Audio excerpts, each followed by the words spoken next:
Oh, yeah. Jordan Grace. There we go. Now we're on. Welcome, ladies and gentlemen, to the Wrestling Society podcast. As always, me, myself, and I. Oh, and I forgot, of course, the two co-hosts, I guess. No, I'm just kidding. It's Professor Bear and Kuya Clayton with me this time on this wonderful Sunday evening. I don't really know where to begin, to be completely honest, because there's so much that happened. So much little its and bits of stuff that happened, I guess you could call it. Bear, there is a pay-per-view on right now, and that is the Impact pay-per-view Rebellion, I believe. Yes, it is. With a big match of Team Tommy Dreamer versus Team Bully Ray in a hardcore war. And we will also see a new Impact Women's Champion tonight. Because, sadly, Mickie James did have to relinquish the Impact Women's Championship. Man, it really does hurt and suck to see that reign come to a halt or end like that because of what it was. You know, it was literally her last rodeo, and she was having great matches, and all of a sudden an injury, and it's just it's heartbreaking, man. It really is. That one really, really was upsetting, but yeah, I mean, there's some pretty good matches on tonight, so make sure you go watch the replays or have it on a second screen right now, because it will be a good show. Bear, I believe there's a match on right now. Yeah, we are I think I can checking. See it hey, don't say that. It is the Motor City Machine Guns, excuse me, versus the Bullet Club of Ace Bay and shoot, something just came up, guys. I think I gotta go. After hearing that. Yeah, that is Ultimate X match for the Impact World Tag Team title. So it is. I'm not going to spoil it for anybody. Not going to say who wins or anything. I'm just keeping my eyes on it. Wait. So throughout the show, if you do just want to hear the results, Bear will be the news giver of that. But some other news that did happen this week. Get your face paint out, because the charismatic enigma Jeff Hardy has returned to the business. Gosh, I'm glad that Bear did it at the same time, bro. Like, I looked up, and as soon as I went for it, I saw Bear's arm up. I was like, "This is why we do this. This is why we do this." I've done the dance too many times this week already that I can't do it again, man. I know you're just shocked to see Berg do anything besides eat and talk crap about people. So, that was great. Yeah, Jeff Hardy has returned, and man, let me put it this way. I am so excited to see him back. I mean, who the hell isn't? Seriously. But he returned way a lot sooner than I thought he would, if he was going to. I had a feeling he was going to return, but I did not know it was going to be that soon. And little side story. So that happened on last Wednesday. I know you're going with it. Yeah. We have a show on this YouTube channel for everybody watching called the P&B Show, where we record, me and Bear, just about anything. I mean, I'm talking anything and everything wrestling. Gimmicks, characters, promotions, you name it, we did it. Pay-per-views. Little 20-minute shows. Well, we pre-record them in bulk. Wednesday morning, we pre-recorded them, and one of the episodes was about Jeff Hardy's Will-O-the-Wisp gimmick. And I promise you, when that episode comes out, you're gonna hear me say, I'm pretty sure I said it. We may see Jeff Hardy in the future. I'm not sure when we'll see him again. And that same night he comes out, and I was so that was the first thing I thought about. I was like, "That's Jeff Hardy." Oh my god, I literally just said that today. Like, what the hell? And so we're gonna have to put like a little disclaimer at the beginning of that video that says this was recorded before he returned. Oh, definitely. Because that was a big coincidence. I had that. I mean, there wasn't any rumors, anything about him coming out that night. That was the funny thing is, like Brady just said, Matt Hardy said it'd be like 6 to 8 weeks before he would possibly come back. So, yeah, I know that, which is crazy. And this time, his entrance was better than the last time because he didn't dance this time while his brother was getting beat up. And he brought a weapon, so he knew he had to save his brother. So yeah, time to paint it too. Yeah, exactly. He had a weapon this time to save his brother. And a big thing that I get from this is, dude, Hook being with them is gonna elevate him so much. Because I know Hook, coming out with the Hardys and stuff for the time being. Hook is already a talented kid, but him coming out with the Hardys, man, that's just gonna do so much for him.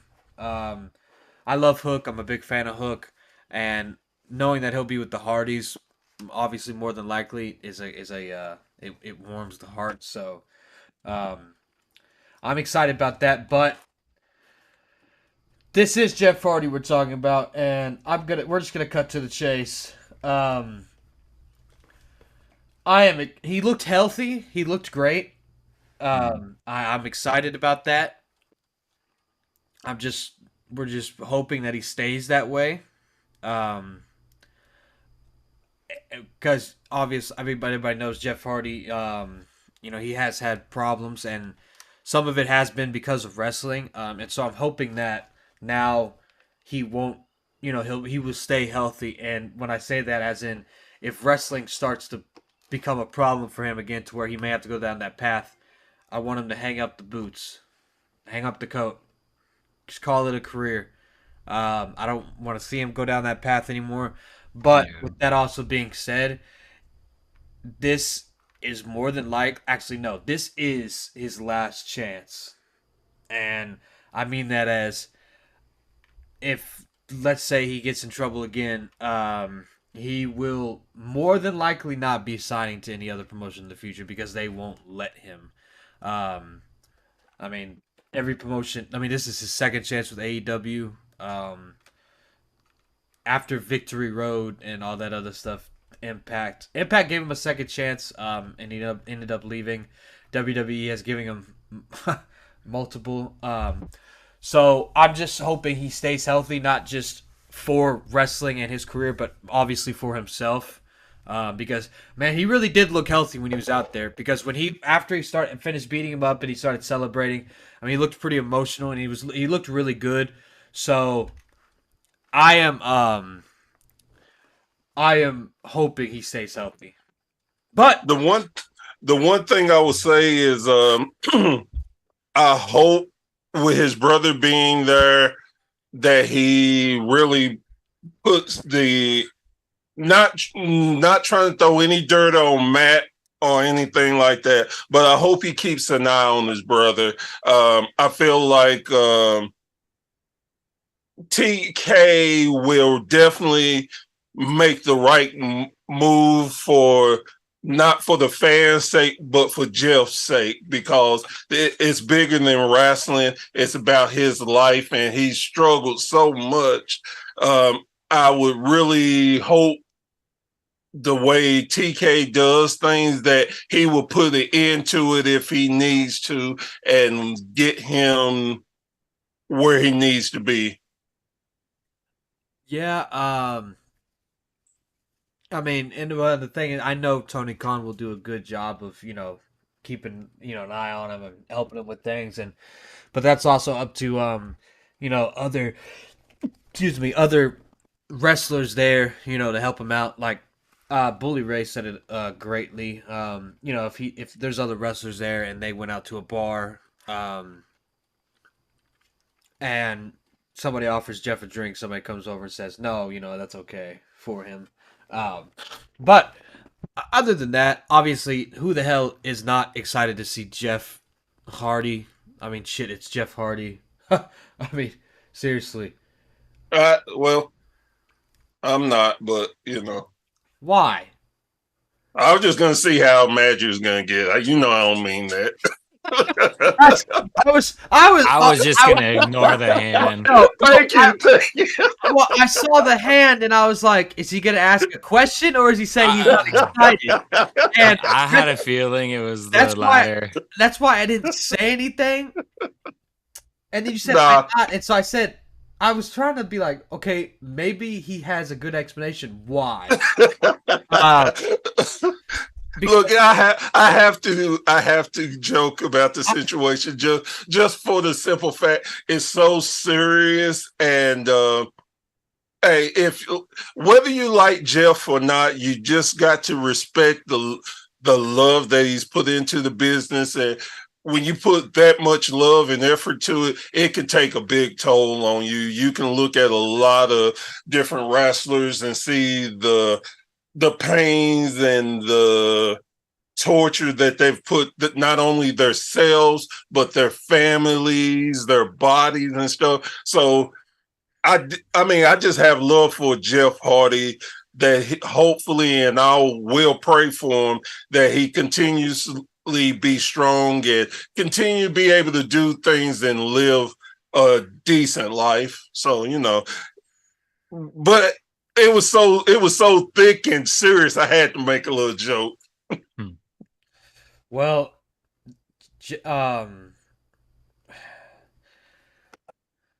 Jeff Hardy is back in AEW, and which means more than likely we'll see. I mean, shit, we could see Hardy's versus the Guns, Hardy's versus FTR, even maybe in the future. So I am excited to see them back because that is now another tag team, great tag team for AEW to have on their roster. So I'm excited for the to see what happens. But moving on from that, there's something that has come across my eye as a little interesting. And that is that WWE is bringing back the draft. So the draft is where you pick a superstar, okay? And you put them on a brand, right? And when you pick a superstar and put him on a brand, they stay on that brand, right? I'm just making sure I'm getting this correct. It's like, it's like when the New York Giants drafted Eli Manning, he stayed on his team. Even if his contract was coming up, he couldn't leave that team unless there was, cut contracts, all this other crap. I'm just making sure I'm not mistaken on that. Correct? You are correct, sir. Okay. In theory. In theory. So I'm just a little confused at the word drafted to a show. I don't really understand the term. I may be a little stupid, I guess, but it seems like a lot of superstars who are on Raw find themselves on SmackDown, and a lot of SmackDown stars find themselves on Raw. So I just have a question. What the hell is the point of the draft? So, does anybody have an answer for me? A logical answer, a legit answer. I got one. Okay, I want to hear it. The legit answer is ratings sucked and people started losing and getting boring of the same matches. So they had to try to think of a quick way to refresh it that they can get away with. That's why they came up with some of the crappy stuff like the Invitational, cross-brand ABCD move that got a note from their mama and they want to go to the other show stuff. So basically, when their writers can't come up with something good for the people they have, they will start trying to send people over to create a buzz. And what that does for most of the wrestling fans is irritate us and makes us not even want a brand split because it's stupid. They don't even follow their own rules. Bear. Bear. And, right before you say this, what's going on, Tim? Hey, you came in at the perfect time. You came in at the perfect time because I know you got a good take on it. But I'm just look. I saw y'all talk about Jeff Hardy. I wanted to talk about that, but I'll talk about this one also. Jeff Hardy's I'm sorry. Look, about the brand split though. Okay, so to my understanding, there hasn't been a brand split in a while, right? So what was the point of switching Ray to SmackDown? If you just gonna have Judgment Day, just so he can keep doing the same feud with Dominic and the Judgment Day. But why put emphasis on that? Like you moved Ray to SmackDown, like that was a big thing, even though it wasn't even a brand split. To make people think that there's a big deal about it when there's really not. Like that. Bear, I understand. That was stupid. Bear, I really love having you as you know, with me hosting the show, and we have great conversations. But you didn't answer my question. You know why? Because that's not a damn good reason. That doesn't. I still don't understand the point of no. Go ahead. Go ahead. No, back them up on this. We're on the same team because we're right. That doesn't make any crap. And I didn't even think of the whole Rey Mysterio, so thank you, Teva, for bringing that up. Now I'm even more pissed off.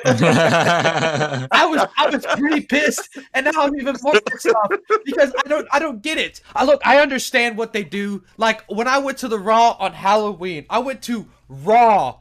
Look who showed up. Roman Reigns. I know why. That was the go-home show before Crown Jewel. He came out and he did a damn good promo. That's the promo you always see of him and the camera going, "This is my show. This is my camera." You know, that was a damn good promo. But he's labeled to SmackDown. But he has both titles, so he can go to both brands. Get rid of one of them. and that's what I think is going to happen, honestly. I think they're going to split this up with this one. I think this brand split will split up the titles. I also have a theory, but I'll get to that in just a second. No. But what was it? There was only like two people for real that said they could move between brands. It was the Universal, Roman Reigns. Right. And they also said the women's tag team titles will be traveling through each show. But it's funny because the only time they only been to NXT once. They only been to NXT once. Exactly. But I love how they said that the women's tag team titles was going to be defended on all three brands, but on really just two. Well, and when they defended, they had a controversial finish and said, "Screw y'all title. We'll just create our own and don't need you." Exactly. And that was funny. I'm just like, wow, okay. Look, man, this is. WWE is funny. Come to find out, that's a way to put them. Come to find out, the draft is starting in 2 weeks on the Friday of the date of the 28th, I believe. Yes, the 28th. The draft starts on the 28th. The draft will continue on Monday Night Raw, May 1st. Guess what that is? Right here. I will be there live. Great, kill me. I'm more excited about the draft, honestly, because I'm going to be there live. I didn't know it was going to be the draft until, obviously, they announced it. I got those tickets way back.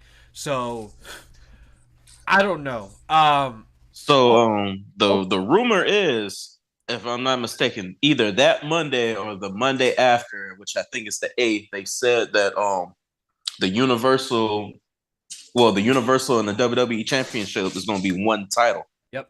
So they're going to debut the new title that Monday. Yep. Then there also is going to be a secondary title that they're going to. So I don't know if it's going to be called the Universal or they got a new name for it that's going to be revealed as well. I hope so. Universal sounds stupid. I feel like I'm reading a comic book every time. Like it's just I'm serious because it's like the WWE Championship is the pride and joy of wrestling championship. Look, You have that, you're on top. They Universal got that. means universal. Like what the hell? They- I don't understand. They got that because of the WWE Universe. I mean, it sounds better than the AEW Galaxy. No, this is like gift of the gods. Come on, man. Like, That was a nice title. I wish they would. Tony would bring that title back. It looked great, but get a better name, man. Like, but here's my theory of this. I know this is way out of the ballpark, but you know how I love fantasy bookings on this show. So Roman Reigns has 2 titles, yes? Okay, great. Well, his reign is coming up to 1,000 days. This is how they're gonna do it. I hope. I don't hope. I mean, I wouldn't be pissed off if they did this. I'd be kind of happy, but you know, we'll see. But what if what they do to unveil the new titles? Because Roman, I don't know if you've heard this, but Roman apparently wants to go to Hollywood now, and he's got to take a long vacation after he loses his titles and all that. But what's going to happen is, what if when they unveil the new titles, those aren't Roman's? These titles that he has right now retires along with his championship reign. He never lost, but the reign comes to an end. You would think that would happen, but mind blown. No, the only thing I was thinking is it ain't gonna happen because he ain't hit 1,000 days. Well, see, I know that. Yeah. Maybe that's what I'm saying. But they could happen. What if they just hold off the damn unveiling a championship? I mean, it's WWE. It's only what 2. Okay, his 1,000 days is on the 27th, I believe. So the Raw I go on is May 1st. So that's 3 weeks away. They could wait 3 weeks and be like, oh, we got a new title. 3 weeks. Just wait 3 weeks. Retire the stupid corporate logo bullcrap that you have around your waist, but also retire Roman's reign. Not Roman Reigns, but Roman's reign. You know what I'm saying? His championship reign. Retire it. Reigns' reign. Yes. RR. The triple R. Retire it with the belts. So he never lost. He never lost. And he goes off and does about his business. And then you got new people fighting for the new belts. Because honestly, we're so thick into this damn 2-belt thing. I don't know how they're gonna get it off of Roman the right way. Well, the right way, splitting it and making it look good on his reign. The right way, Bear. The right way. The right way is him to get pinned.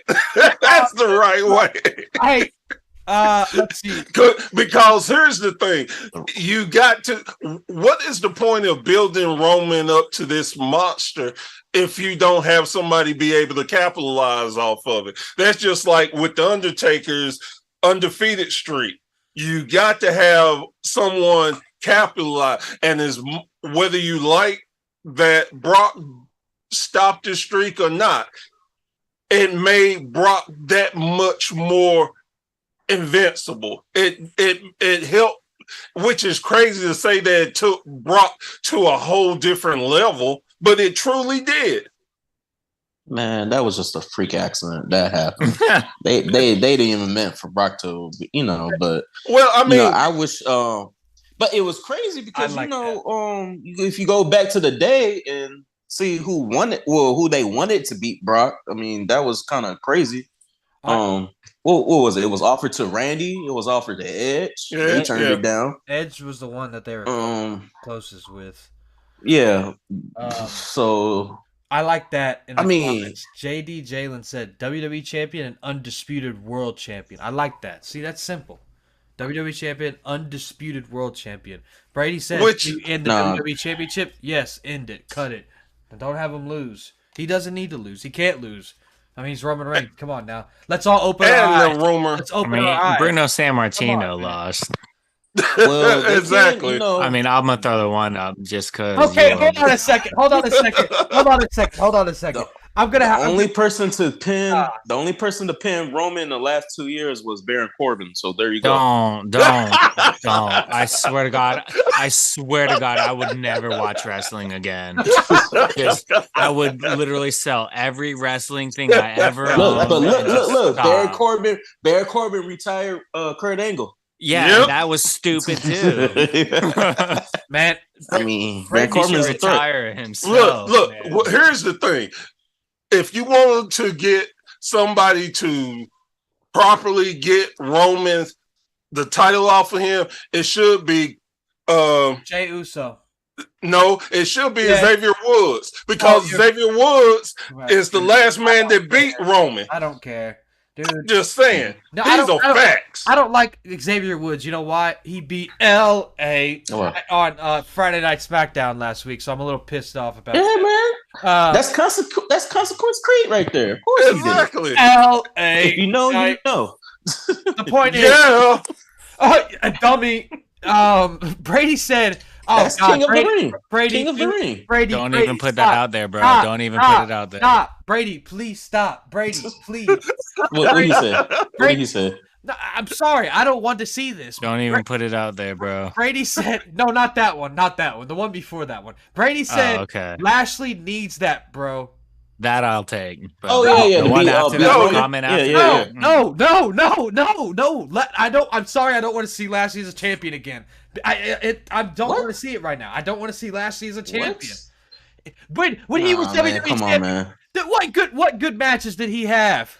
Wait a minute. It's not his fault. Exactly. It's not his fault. Yeah. Oh my gosh. He was on Raw with who? Not his fault.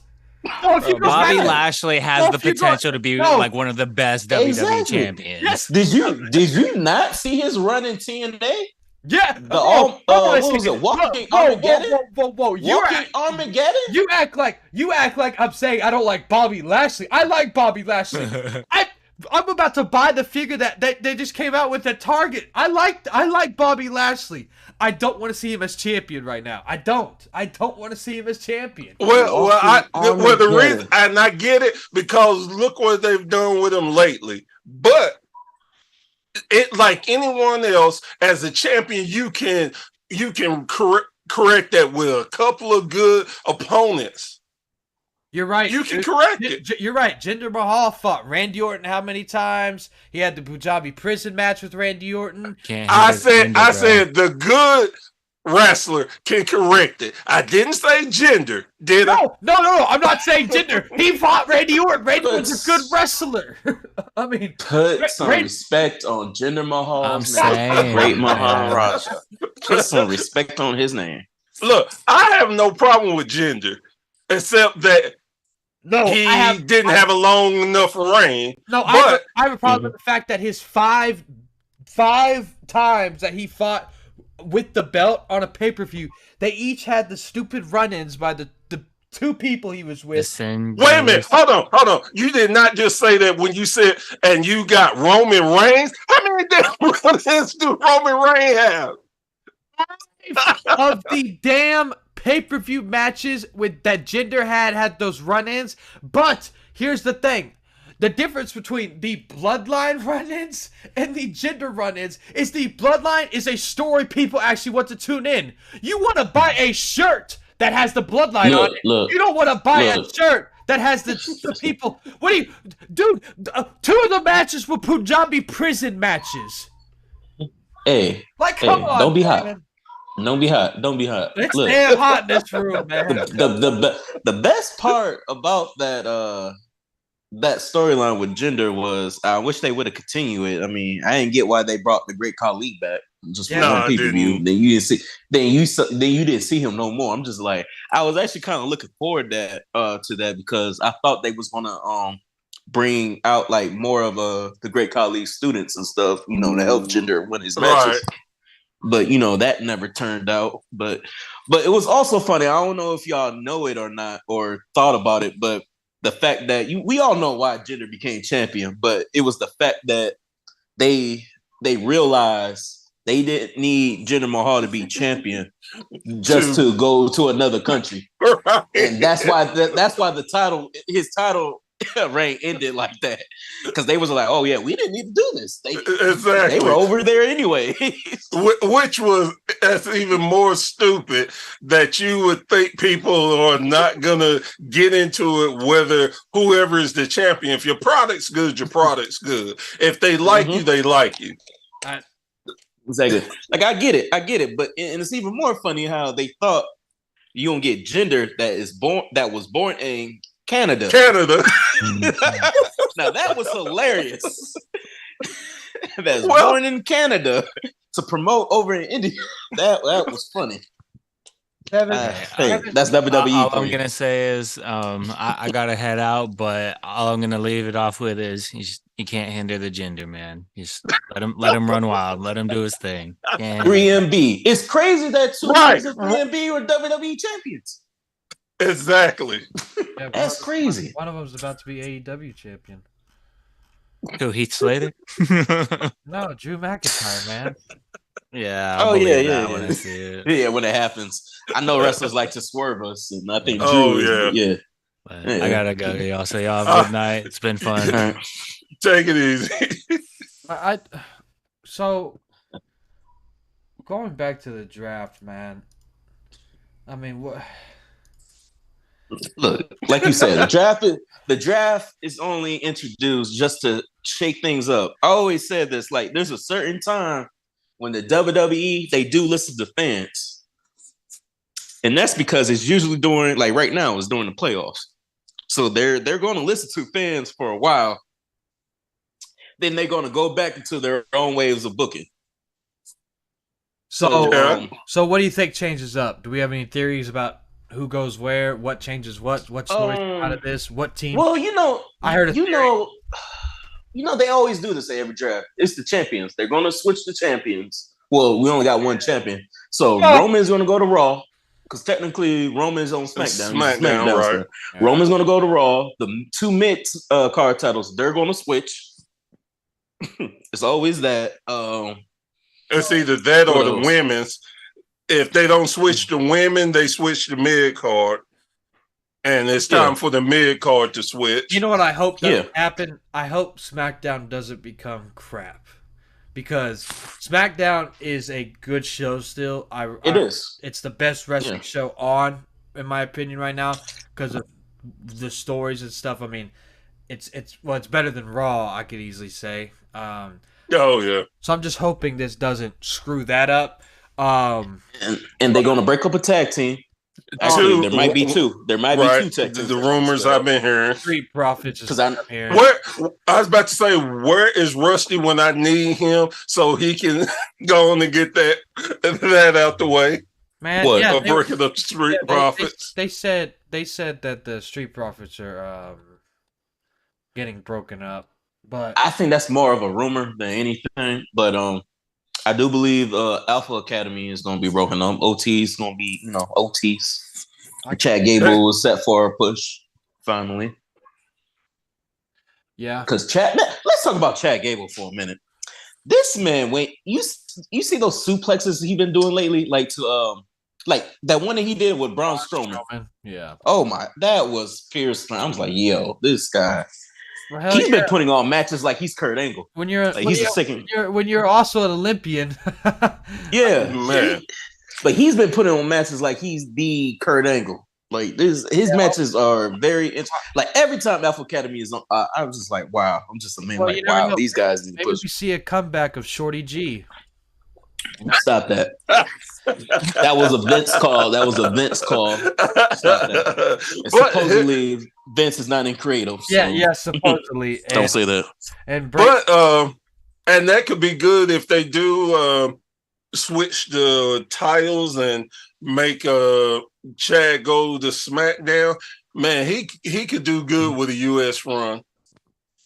Exactly. Yeah. So real quick though, because do you think when Triple H I have my answer and I feel like I know the answer, but I gotta ask because why the hell not?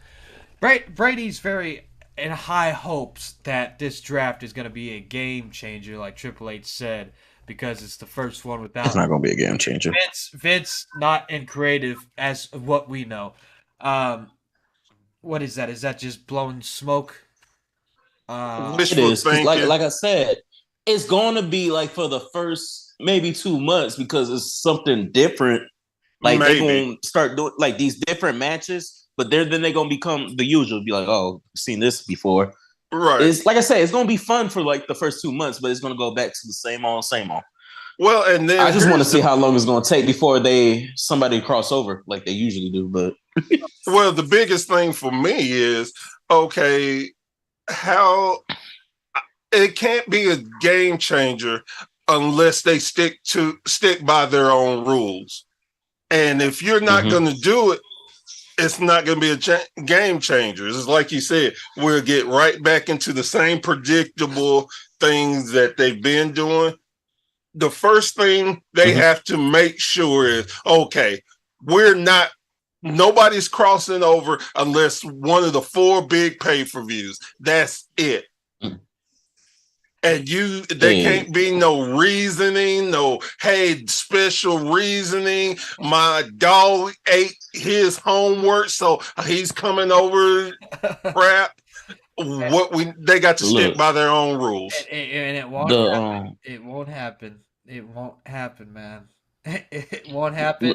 And I could bet every object, every single, item or penny or this computer, my shirts, my car, this damn desk, this laptop that's not even mine, the TV in there. I could put all of those on the line and I wouldn't be breaking a sweat because I know I'm winning the bet. If we were to bet if this is actually gonna stay as one show, I'll put all this on the line and I won't have a damn problem with it. Because like you said, all this is let's see how long it takes for them to cross over. Look, it sounds nice, and like you can even go to AEW when they say they're trying to be different. I remember when they said wins matter. Right. And you got to actually build up a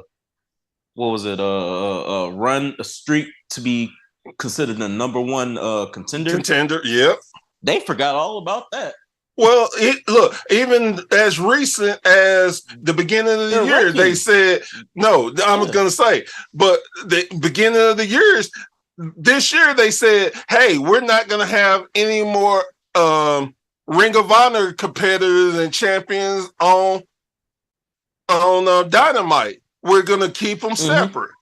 And it never happened. Yeah, and what happened to their ranking system? That's completely gone. I used to go on their website and check the rankings. It's not up there no more. Oh, well, because like you said, they knew they had screwed it. They kept throwing people in. They're like, well, screw this, man. We tried. No, you know what it was? And I knew what they were doing, but people were complaining when you had, like their shows like Dark and Elevation.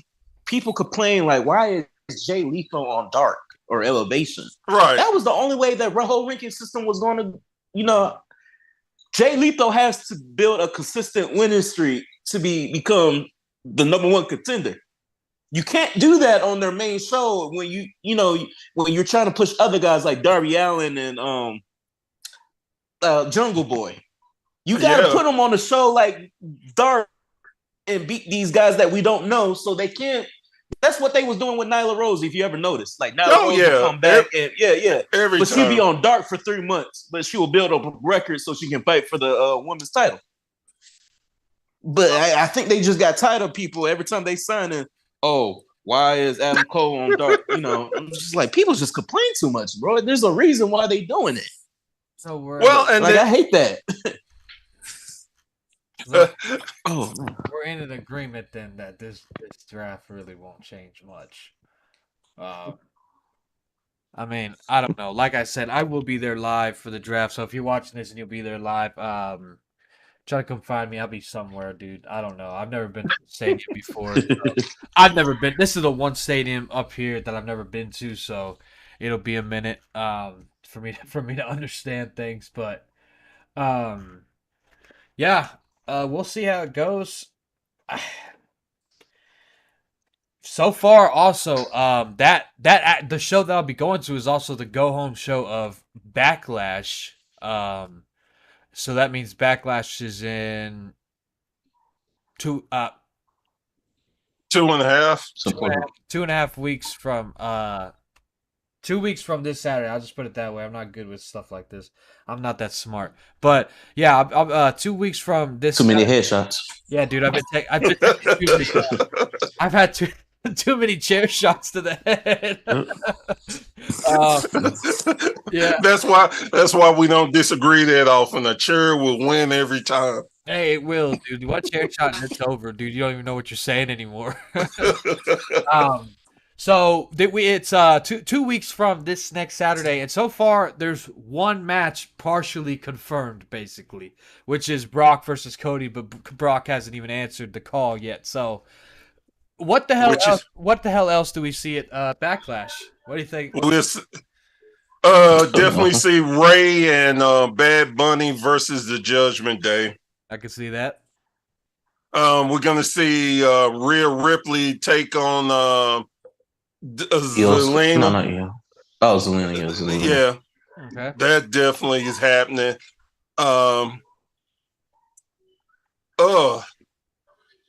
From there, I'm not sure from anything else, but those are definitely I know are going to happen. Do you think they'll throw in the Liv Morgan and Raquel versus Ronda and Baszler?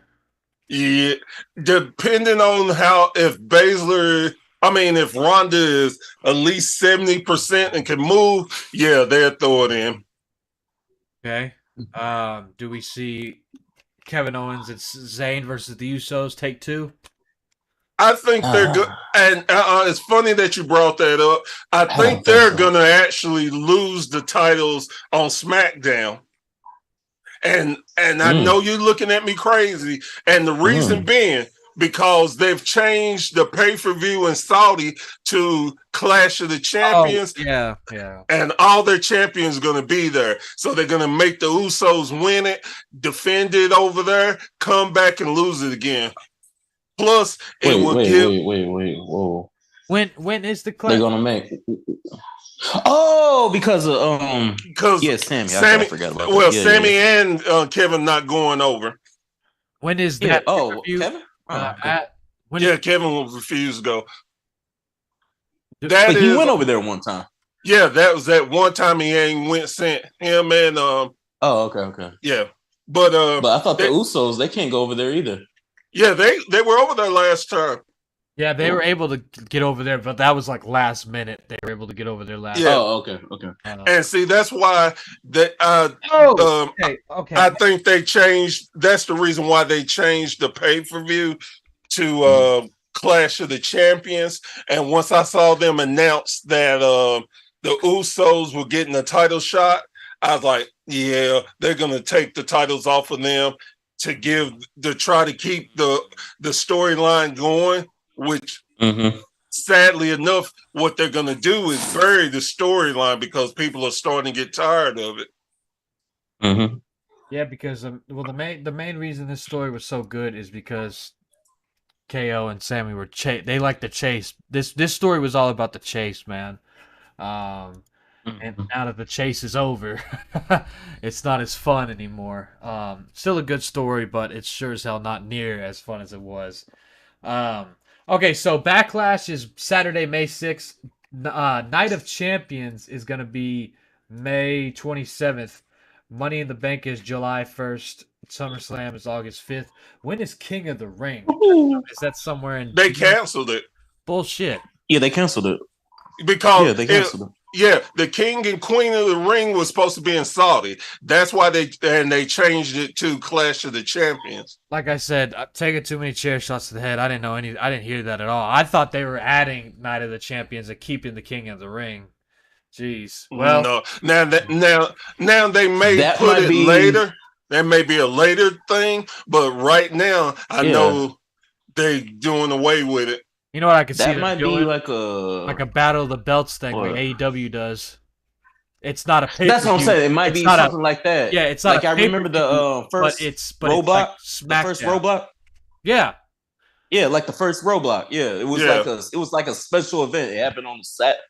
It happened on a random day. It might not have been a Saturday. I think it happened like on Thursday. I think that's what they may do. It may be like a tribute to the troop things, or you know, like a AEW does Battle of the Belts.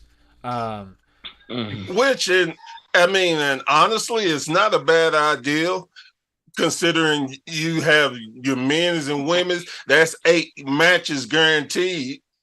Mm-hmm. Yeah. Well, somebody called WWE right now. Tell them to put it back on their schedule somewhere. Throw it in there. Don't worry, they'll listen. They've been listening to everything else. Well, and then with Triple H, he's a much better. He's better at looking at things and being more. What's the word I'm looking for? In depth in looking at what makes sense storyline wise. I would say.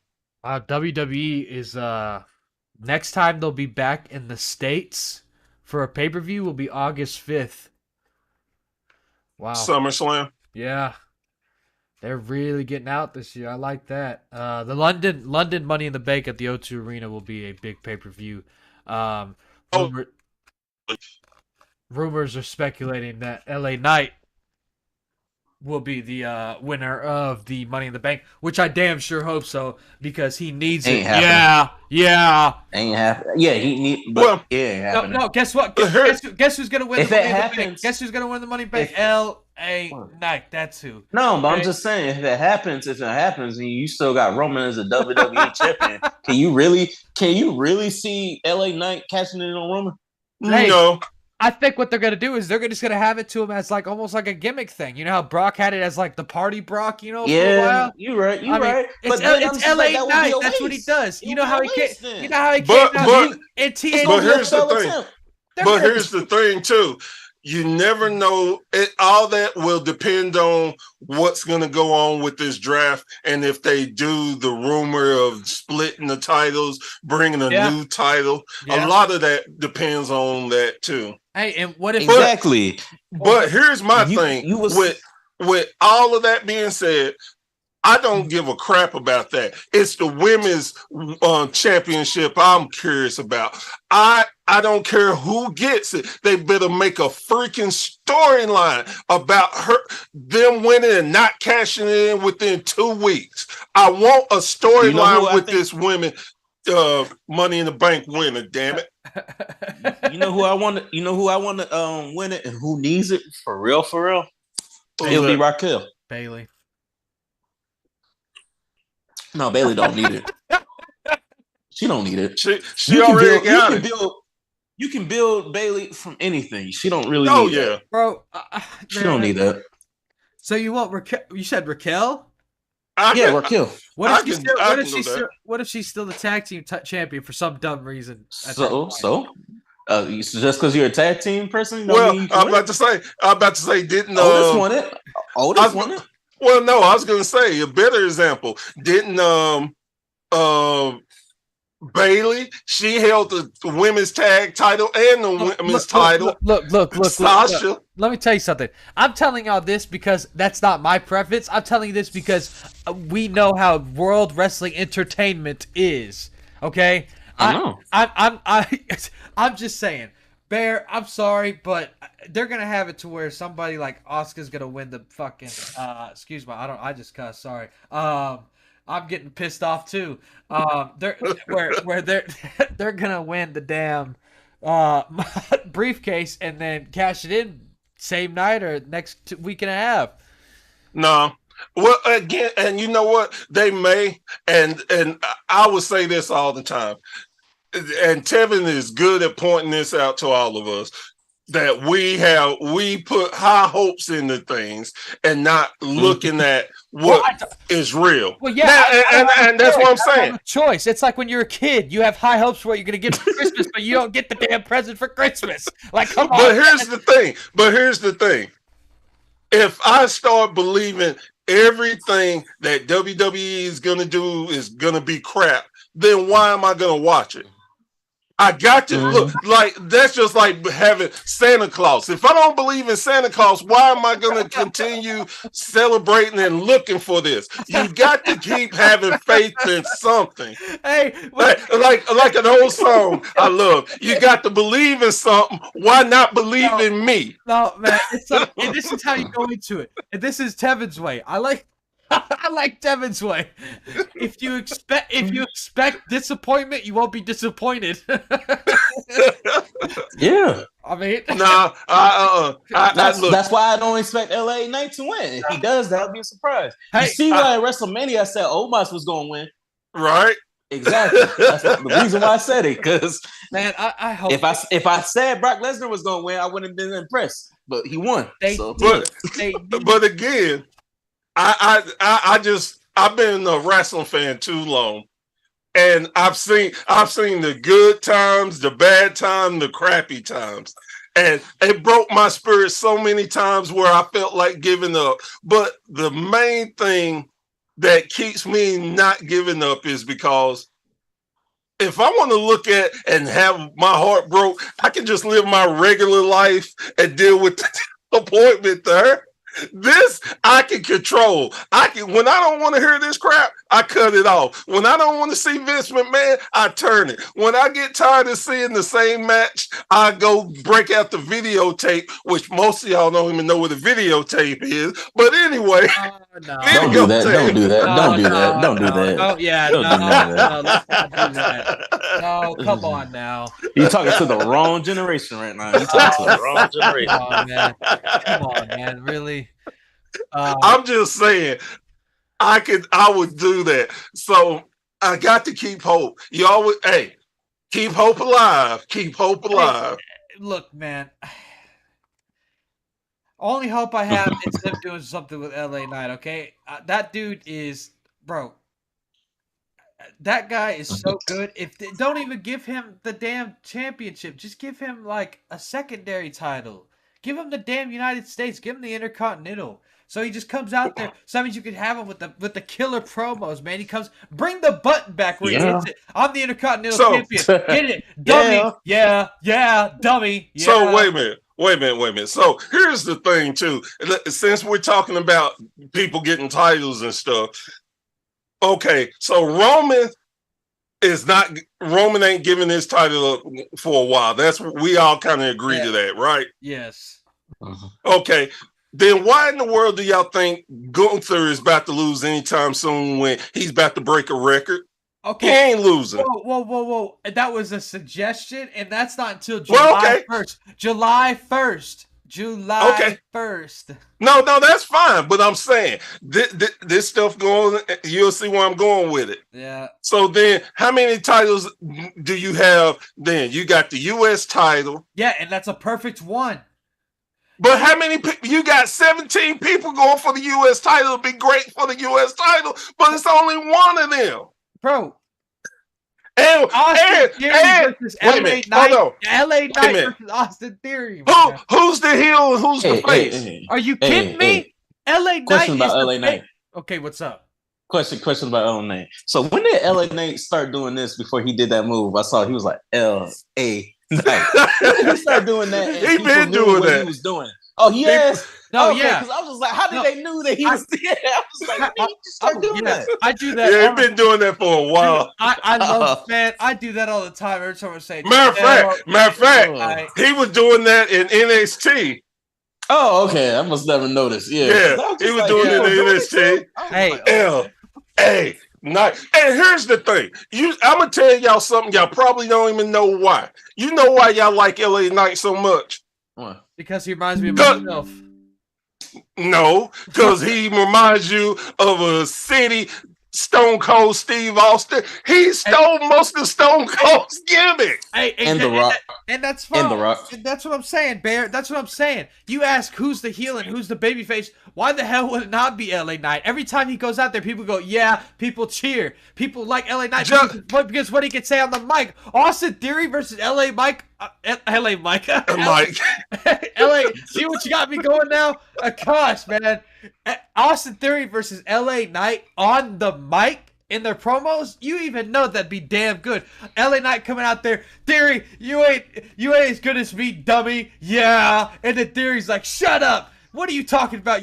Yeah, and then just okay. After all you said, what? I never noticed that. Hold on. Wait a minute. Hold on a second. But after you said that, what did you tell me just not too long ago? No, I forgot. Okay, I'm gonna tell you. This is World Wrestling Entertainment. And what did you just say to me? Keep our hopes alive. Keep the faith. Yes. But you ain't gonna keep the faith because you said it's World Wrestling Entertainment. Hey, look. Every time we do this podcast, I have some stupid, crazy fantasy booking that it would actually look really good. And I'm gonna keep doing that because I have high hopes, even though it's gonna get lost in the wind somewhere out there. I'm telling you, LA Knight wins the Money in the Bank, goes out there, cashes in on Austin Theory. It'll also come back full circle. Austin Theory tried to cash it on the U.S. title as well, so Austin Theory's like, "Why are you doing that?" LA Knight goes, "Well, you did it, dummy." Yeah, and see. Dude, there you go. Beginning of a story. He cashes in. There you go. Storyline for the next. I'm gonna crush some few hearts right quick. Oh God! The only thing I can see that's stopping LA Knight to becoming the champion, I want to see him. His age. His age. Yeah, I know that. I knew that from the beginning. He got to WWE late, but it's funny because I said that year TNA was on a roll, that 2015 to 2016, where WWE just grabbed half of their roster. But LA Knight, I believe LA Knight should have went then.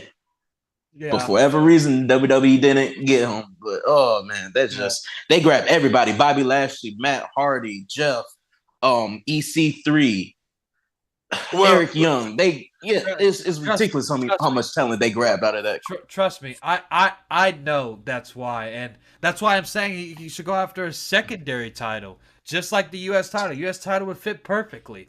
Because he's 40 years old. And so... Oh my God, that's so old. Dude, when you're a wrestler? Yes. Come on, man. Yes, it is. But also, AJ... we know that. Where's he at? Where's he at? No. Wrestlers say, though, by the time they start getting it, everything clicks, and they've been having the best, rise of their life is when they hit 40. Yeah. Like Randy Orton said that, he's the best he's ever been, at this, this late stage of the game. So 40, yes, but that's when you start, your shit by then. You're right. And if you look at like AJ, Brand, that's what I'm saying. Edge, like... So I'll give him that, but it's just starting out in WWE that late in the game that hurts. Yeah, because they know especially who's a good example? But it's like when you get to WWE, it depends who you are, but they're not. It's going to take at least 5 years for them to put the WWE Championship on them. I mean, look at Ricochet. I believe Ricochet, if he signs another contract. Maybe in the next 5 years, you might see him at that level, but that's because he's young. He got time to spend 8 years in the company before they, realize what they got. So, but then here's the thing too. The time is different too because who was running? Vince was in control. Now, supposedly Hunter's way of looking at things is definitely different than Vince. It is. So he could easily, don't get me wrong, I can see LA Knight being a great champion. He has the skill, he actually wrestles and does everything good. The thing is, he's not the only one that has that good skills. They're mid-card. They have a lot of good mid-card wrestlers that actually could do a lot. Look, this is when I was happy. I was happy when Triple H took over because I knew what he was doing, bringing back people like Karrion Kross. And people complain, well, what have they done with Karrion Kross? And he bringing Bronson Reed back. He's trying to build that mid-card division, if y'all paying attention. And it's gonna be good because I love the fact that you have people like Tommaso Ciampa. Because let's be real, Tommaso Ciampa is not gonna be a WWE champion. We know that, but he's good to be put in that either the lower mid card or the higher mid card, and look, help build whoever go up. Exactly, because we all know that. I think that's what's been missing over the last couple of years. Is a mid card division because you have a upper and you had a lower. There was no in between. Because after you became a WWE champion like Jinder Mahal, what did they do after when he lost the WWE champion? He went to the low card quick, and I hate when they do that. Yeah. Like, well, they gave him a U.S. title run for like 2 days, 3. And Braun Strowman. Look what they did to Braun Strowman before he got let go. After he lost the Universal Champion. Yeah, that's what I'm saying. It's like you get there, then just a big fall down. They need a mid-card division. That's all. Mid-cards should make the company. Oh, yeah. I mean, really it does. And it helps you can build from that mid-card, that one guy that really you never thought could be that star that can actually bubble up. Speaking of mid-card, did y'all see that match? Jungle Boy and Spears? Oh, yeah. That man, okay. Miss my boy Spears, man. Yeah, perfect 10. He should. I wish he could get a little more shine, but I know why he's been out with his first child. Yeah. But I think at that late stage of the game, when a company signs you, you know what they're going to use you for. Right. Like, it's a shame it took all these years for him to, get like a shine. Even in WWE, like when I found out how long he's been there, and that was the guy that Shawn Michaels kicked. I just kick stand. It's a shame. Like now he's getting, but hey, it takes you a while before people recognize you, I guess. But if you're lucky, man. Yeah, not everybody. Yeah, because not everybody get recognized. Yeah, so I guess it's just hard. And maybe. when you talk about mid carders, I mean, he should be a mid carder. He should be up there. I mean, he is, one of the greatest of all time. L.A. Look, and look, the most famous wrestlers were mid carders, man. Razor Ramon, Mr. Perfect. L.A. I mean, you can't get mad at that. You can't be mad at that, though. I mean, if your legacy is like that, I'm pretty sure I'm pretty sure they all wish they were WWE champions, but it's just like, hey, man. Some of the greatest wrestlers never been never been a world champion. Billy Gunn. Like, come on now. Lex Luthor. He's been world champion. No, he hasn't. Not for WWE. Well, you just said world champion when we didn't say WWE. Hey, I said WWE. Hey, and honestly, there is a match where he did come out as the WWE champion. What is it? No, look it up. If you look it up, there is a match where Luger came out with the world. I'm telling you. I don't believe you. Look it up. No, I can't look. I mean, if anybody knows, it would be Professor Bear. Because Vince, and I'm gonna tell you why. I'm gonna tell you why. Professor, because Vince wanted to see how the crowd would react as Luger with the championship, and they did it at a taping where Luger came out with the world title. Look it up. It doesn't count. It doesn't. I mean, just like Flair's title reigns didn't count. No. Right, but look, like Brady said, test it. If you don't believe me, test it. Man, no. And even Brady saying I'm being 100 with you. No, look, man. Gavin needs some Prime. He's kind of down right now. He needs some energy. No, I don't want that crap. You know what I need? I need a nice like rum and coke, man. That'll really get me going. Look. Let's talk about the carrying it.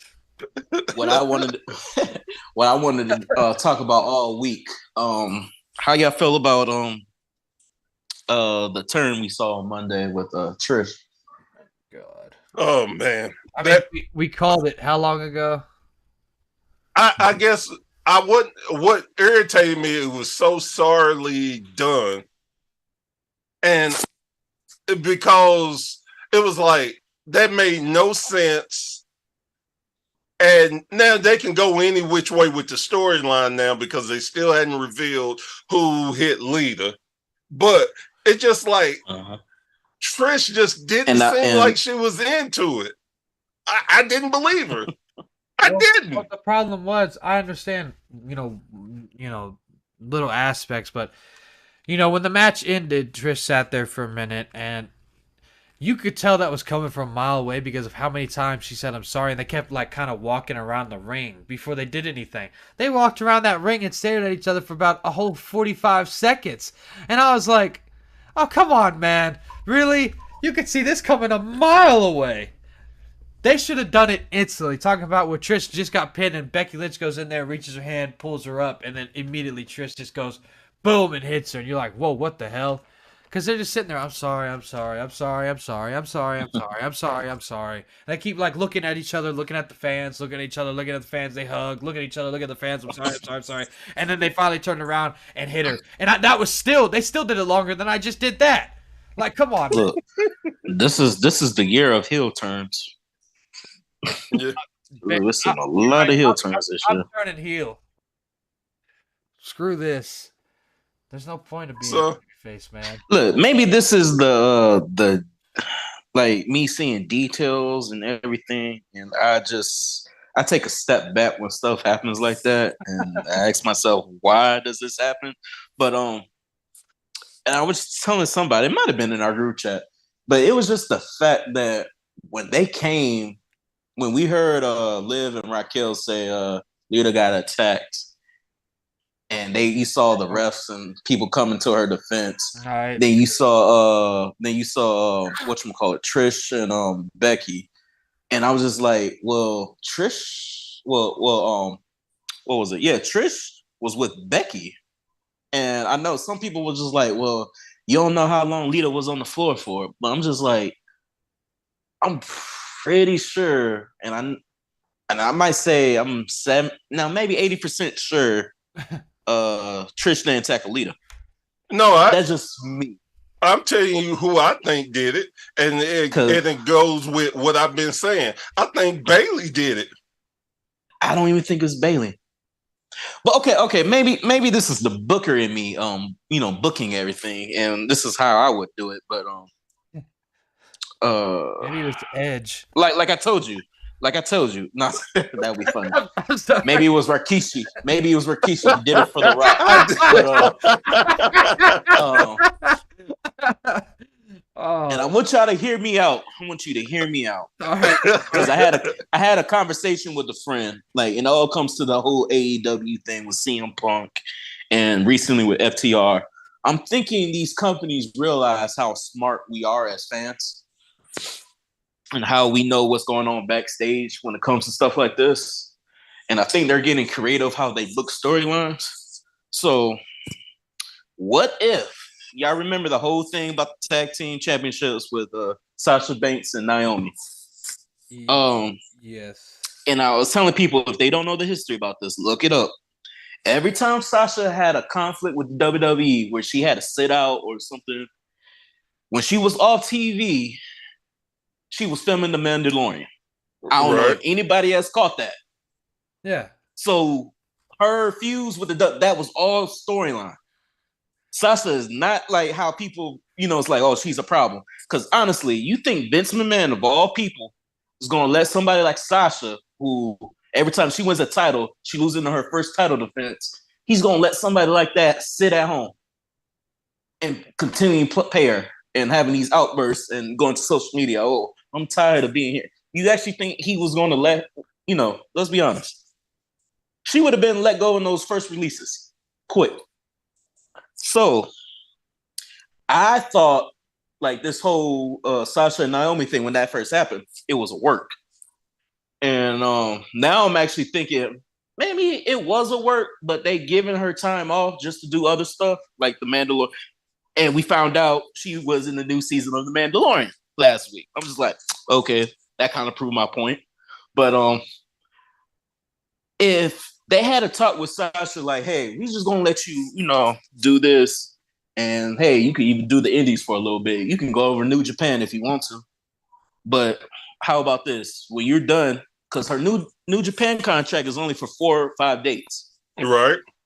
So I'm guessing she's gonna lose the belt at their All Together pay-per-view where they have what was it? All Japan and was it Pro Wrestling Noah? Yeah. I'm pretty sure whatever feud she's getting in, she's gonna lose that belt then. So what if you have Sasha returning at SummerSlam? Now I'm gonna go back to the whole Trish and Lita thing. What if Lita was with is working together with Trish? Because we've seen it before where Trish, like, matter of fact, the Trish, Christian, and Jericho storyline. Found out Trish was working with Christian all, with that whole storyline. What if they just rebranded and you see Trish and Lita working out together and you find yourself Becky at SummerSlam in a tag team match. You have Trish and Lita versus Becky in a surprise opponent. What if that was Sasha? And she comes back doing SummerSlam. That'd be a major, major shock. That will get the world talking. And I only say that because what I've seen around the wrestling, like the whole FTR, when they lost all their titles, I thought that was kind of weird. I was just like, well, why are they just dropping all their titles? Oh, they must be taking a break, or they're going to WWE. That was the logical, like, oh, okay, right. They're leaving, going somewhere. So then we found out that was a work. And somebody said, what was it? Dax, because he's been going on social media saying stuff like, and I didn't even know this. So apparently he was over when they were the tag team champions over there, but he was cutting promos about how he was tired of AEW. Yeah. So if you're using your brain, if he's doing all of that, why would they re-sign for 4 or 5 more years at AEW? If you're that tired and you're that sick of what's going on, why would you re-sign for 4 more years? Because everybody, even before, I was gonna say because everybody loved to try to kayfabe. That's the thing that, like you said, most wrestlers now they want to fool. That's exactly. I've said this more and more times that we as wrestling fans, we love to be fooled. We love it because we're so smart. We can guess and stuff. The best pops we give is when something happens that we didn't see coming. Now you're hearing people talking about CM Punk's in talks with Tony Khan about, da-da-da-da. And I'm just saying, with all that stuff that happened backstage at the media scrum, do you honestly think Tony Khan is going to have a sit down with CM Punk? Like, hey, let's do business. CM Punk never left the company. He's still signed. And people's like, well, they don't want to look lawsuit if they fire him. He's an independent contractor. They can let CM Punk go for any reason. They still have to pay the man, but they can let him go. Yep. So that's what I'm trying to like, come on now. Like, they're magically gonna talk and see if they can work stuff out. I mean, that's no coincidence when their biggest pay-per-view is coming up in August. Yep. And they're going overseas. It's funny, man. Yeah, that's what I'm saying. It's funny how, and I'm just like, oh my gosh. Like I said, CM Punk does come up, then it was a work. I don't care what nobody said. So, Blade, we're gonna have to change the name of our show. So what? To the BBB show. And mind you, if everything that said predicted, if everything I predict is come true, or even just the AEW thing, I'll be the new prediction god. I'm just gonna say it. Because I'm not even gonna lie, the FTR thing that got me, because I could have sworn they was on the WWE. They got me. I mean, at least with that match, we got a great entrance from the Guns. Oh man, nobody appreciates that entrance like I did. I was like, oh no, they didn't break out 50. They paid some money for that. But they did all that for them to lose. Hey, that's why I memorable. It was memorable. And that's what you got to do in the business. You want something that's memorable. I was shocked though. I was like, wow. So well, here's my thing. I have a lot to take in from that. I don't. The whole CM Punk thing. I don't know if it was a. Come on, man. Use your head on that one, man. Come on. Dude, I've been hit a lot of times in the head. You know that. I don't know. I don't want to say it was a work, man, because I don't want to say that. And there's another thing I didn't bring up why I think it was work. The only reason they did that and have CM Punk come back and face Moxley in that squash match is because, like they said in the podcast, he's still hurt. That's why they did this whole thing with, he's a bad, he's a problem in the locker. He still hurts. He's still injured. So tell me this. That's the only. Was the media scrum a shoot or a work? Yes, it was a shoot. It wasn't. No. It wasn't a shoot. It was a work. It was a work. All that was a work because first of all, the camera angles that they got for people that come on now then the fact that John Moxley even talked about it on freaking that was another giveaway. I'm like, they wouldn't be talking about all this because if you notice everything in wrestling that was real, we know for 100% that was real. We didn't find out till years later because nobody talked about it. But everything that's a work people talk about. That's another whole thing I had. All right, Bear, shoot or work. Oh, if you would look at a podcast back when it happened, me and Brady were talking about this. And I told him, I said, man, a lot of people ain't going to believe me when I say this. I think it's a work. Mm-hmm. I don't know, man. I don't know. I really don't know. CM Punk is hurt. That's the only reason why you don't see him on TV right now. And here's the thing too for me, why I think they have a lot of work and it goes to a lot of things Tevin said. Everything still revolved around AEW, the rumors. Even if it was bad publicity, it was what? Publicity. Yeah. It kept people talking about it. It kept people. And now think about this. If CM Punk comes back, what is CM Punk going to be? A heel. It's one of the biggest heel. I didn't even tell you about this. What if CM Punk was controlling the BBC? Yeah. Okay,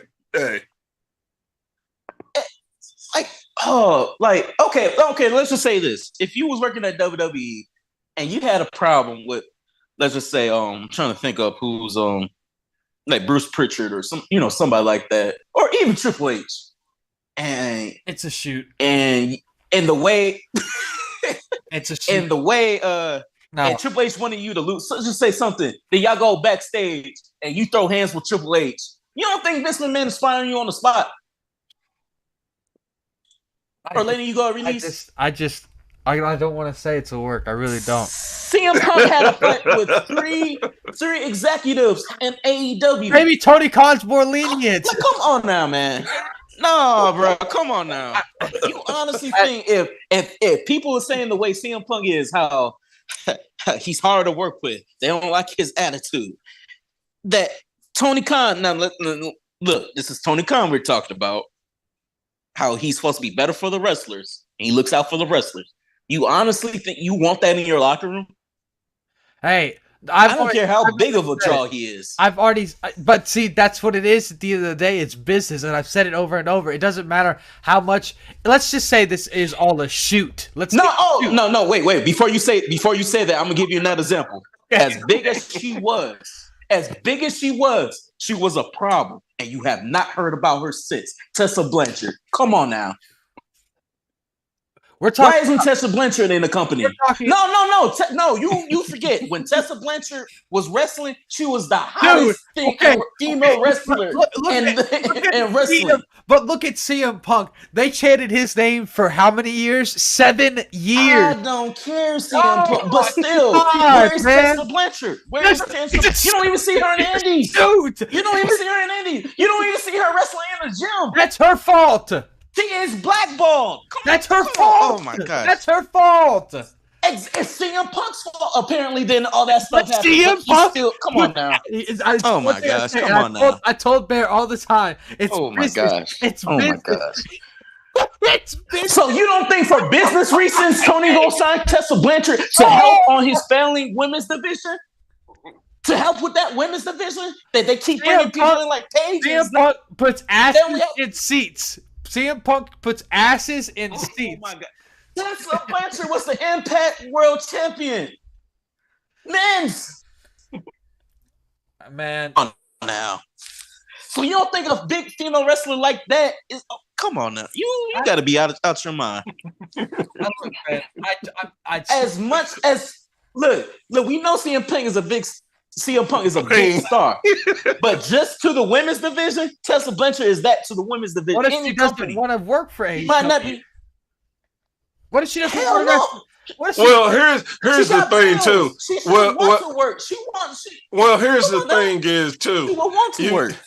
With Tessa, you know she has to be a big problem when her father works there, and they still wouldn't even give her.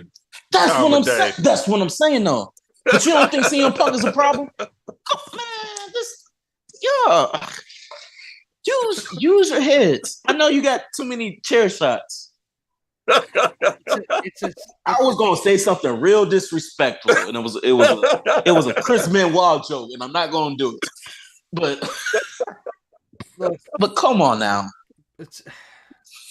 If Chris was alive, he would see this company. I said it.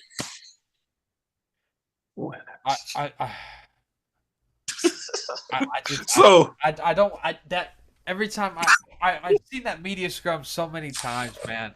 And look, I know Punk is a good actor and they're wrestlers and camera angles and all this good stuff, but I genuinely feel like he sat out there and he said, "This is stupid," and he was being legitimate. Oh, yeah, go ahead. And he was. Oh, you forgot the number one reason why CM Punk came back to wrestling was because of the Young Bucks. People don't even talk about that. So you honestly think he has a problem with the Young Bucks? But the thing is with CM Punk, he's very. Trying to think of the way to say this. He has that big ego in the back, and who doesn't? But Punk I've heard is like top of the line. And I truly think that this is a shoot. And Punk, they want him back because he puts asses in seats. But what if he doesn't come back because of what he is in the back? Seriously, what if this? He's coming back. He's coming back. Okay. Let's say I'm gonna roll with that. We haven't thought about that. He's coming back. We haven't. Well, I was gonna say. If he don't come back, right? If he don't come back, look where they're sitting now. You forget too. If he doesn't, look. If he doesn't come back, you forget this too. He still gets paid no matter what. So what would be the point of him coming back? That's why I said he comes back. It was all a work because he doesn't have to come back. He's getting paid either way. I don't know what their contract says. Okay, look, man, come on, man. I don't have authorization to pull their records, but dude. No, you don't have to know what his contract says. He's still signed with them. That's all that matters. They have to pay him. I like CM Punk a lot. He was one of my favorites. Man, look, I think for me, I'm gonna put this story in the freezer and let it cool off because I seriously, I've talked about this so much. We even did an episode on it. There's nothing else to say from my point until the day comes that he does come back. Right. Because right now it's just hit like a wall, and it's been at that wall for a long time because all these rumors are always coming out about he's coming back and he's doing this and he's doing that, and I understand that, but till the day he comes back, I'm gonna believe that there is a legit fight. This was a shoot, and there was a problem in the back. But the day he comes back, my God. Look, the day he comes back. Okay, you could come on here and just devour me. Oh my gosh! But my I have to see it with my own eyes. No, and you know what? Oh my gosh. And here's the thing: I don't disagree with that stance at all, because that was the same stance, like you said. Me and you talked about it. We did our little solo thing and talked directly about it. We're sick of hearing it. We're sick of the whole thing. Until it happens, we're done with it. Another thing, and this goes back to the Sasha thing. Now, if everything, like you said, if this was a shoot, yep. Do you honestly think she'll be wrestling in freaking New Japan Wrestling? In New Japan? If Sasha was so problematic, do you honestly think she'll be still wrestling? But the thing is, I truly don't think it was actually Sasha. I think she just didn't like working for Vince McMahon. And but no, it's not even that. But still, you're in a professional setting and walking out. That is not a good look. Oh yeah, I know that. I agree with that. Now you got other companies like, oh no, if we hire, we know you're not gonna walk on. Like, honest, she would have been blackballed for that, bro. Oh yeah, like, you saw what's her name, Kylie Ray. You saw when she, like, I understand it was for medical reasons, but it's her, like, she doesn't get booked like she used to. Yeah, because you can't count on her. That's what I'm saying. So you think other companies gonna look at Sasha like, oh, we can't count on her? Well, here's the thing, though. Here's the thing with the difference in that. Sasha is name value. Kylie is not. And you'll take wait and listen to it, because this is your argument is why would I take a chance on a person who's going to be this type of problem? But you are weighing up, well, she's going to bring this much exposure, this more people. It's worth the risk to run with her versus run with this person. Because some people, like you said, get blackballed because of certain things. Some things are behind the scenes that we never hear about. Some things we know about, just like the chick from Mexico who I can't think of her name. Sexy Star. She's blackballed. Yeah. And it's because of what she did, and unsafe to not only to the wrestlers, but they were like, you don't draw that much money. Nobody really knows you. Why would we take a chance? But the thing is, now, go ahead. She had a name to her, so you're not gonna tell me nobody knew people knew who Sexy Star was. When somebody walks out of a company like that and they go to another one, I don't think, from their point of view, I understand you may not be able to trust them a lot, but I don't think they're gonna be like, no, you can't work here. I mean, Toni Storm walked out of the WWE. No, she got released. No, that's the difference. No, she got released. She got released. No. Search it up. I'm not kidding. Search it up. She walked out and I know the whole. No, she walked out. She said, I quit, and so they released her the week later out of her contract, and then she went to work with AEW. Jeff Hardy walked out. I mean, shit, and now because that was sneaky how they did it though. Because Neville walked out. Neville walked out. They knew WWE. Neville didn't work out. Neville, bro, search it. Yeah, he did. Yeah, he did. Neville went home and he wouldn't come back, and WWE wouldn't let him out of his contract for a year and a half. Then they finally released him. Yeah, he walked out. He did. And he wasn't wrestling at all. And now look at him. Okay. It's just, but it doesn't. Honestly, it doesn't matter if you walk out. I think in their eyes, they're like, you're, like Bear said, you're a big name. I mean, the second we'll take the risk. They weren't stupid, because the second they hired Sasha Banks, look at their last 2 pay-per-views they've had. Those things are sold out. Sold out. I know.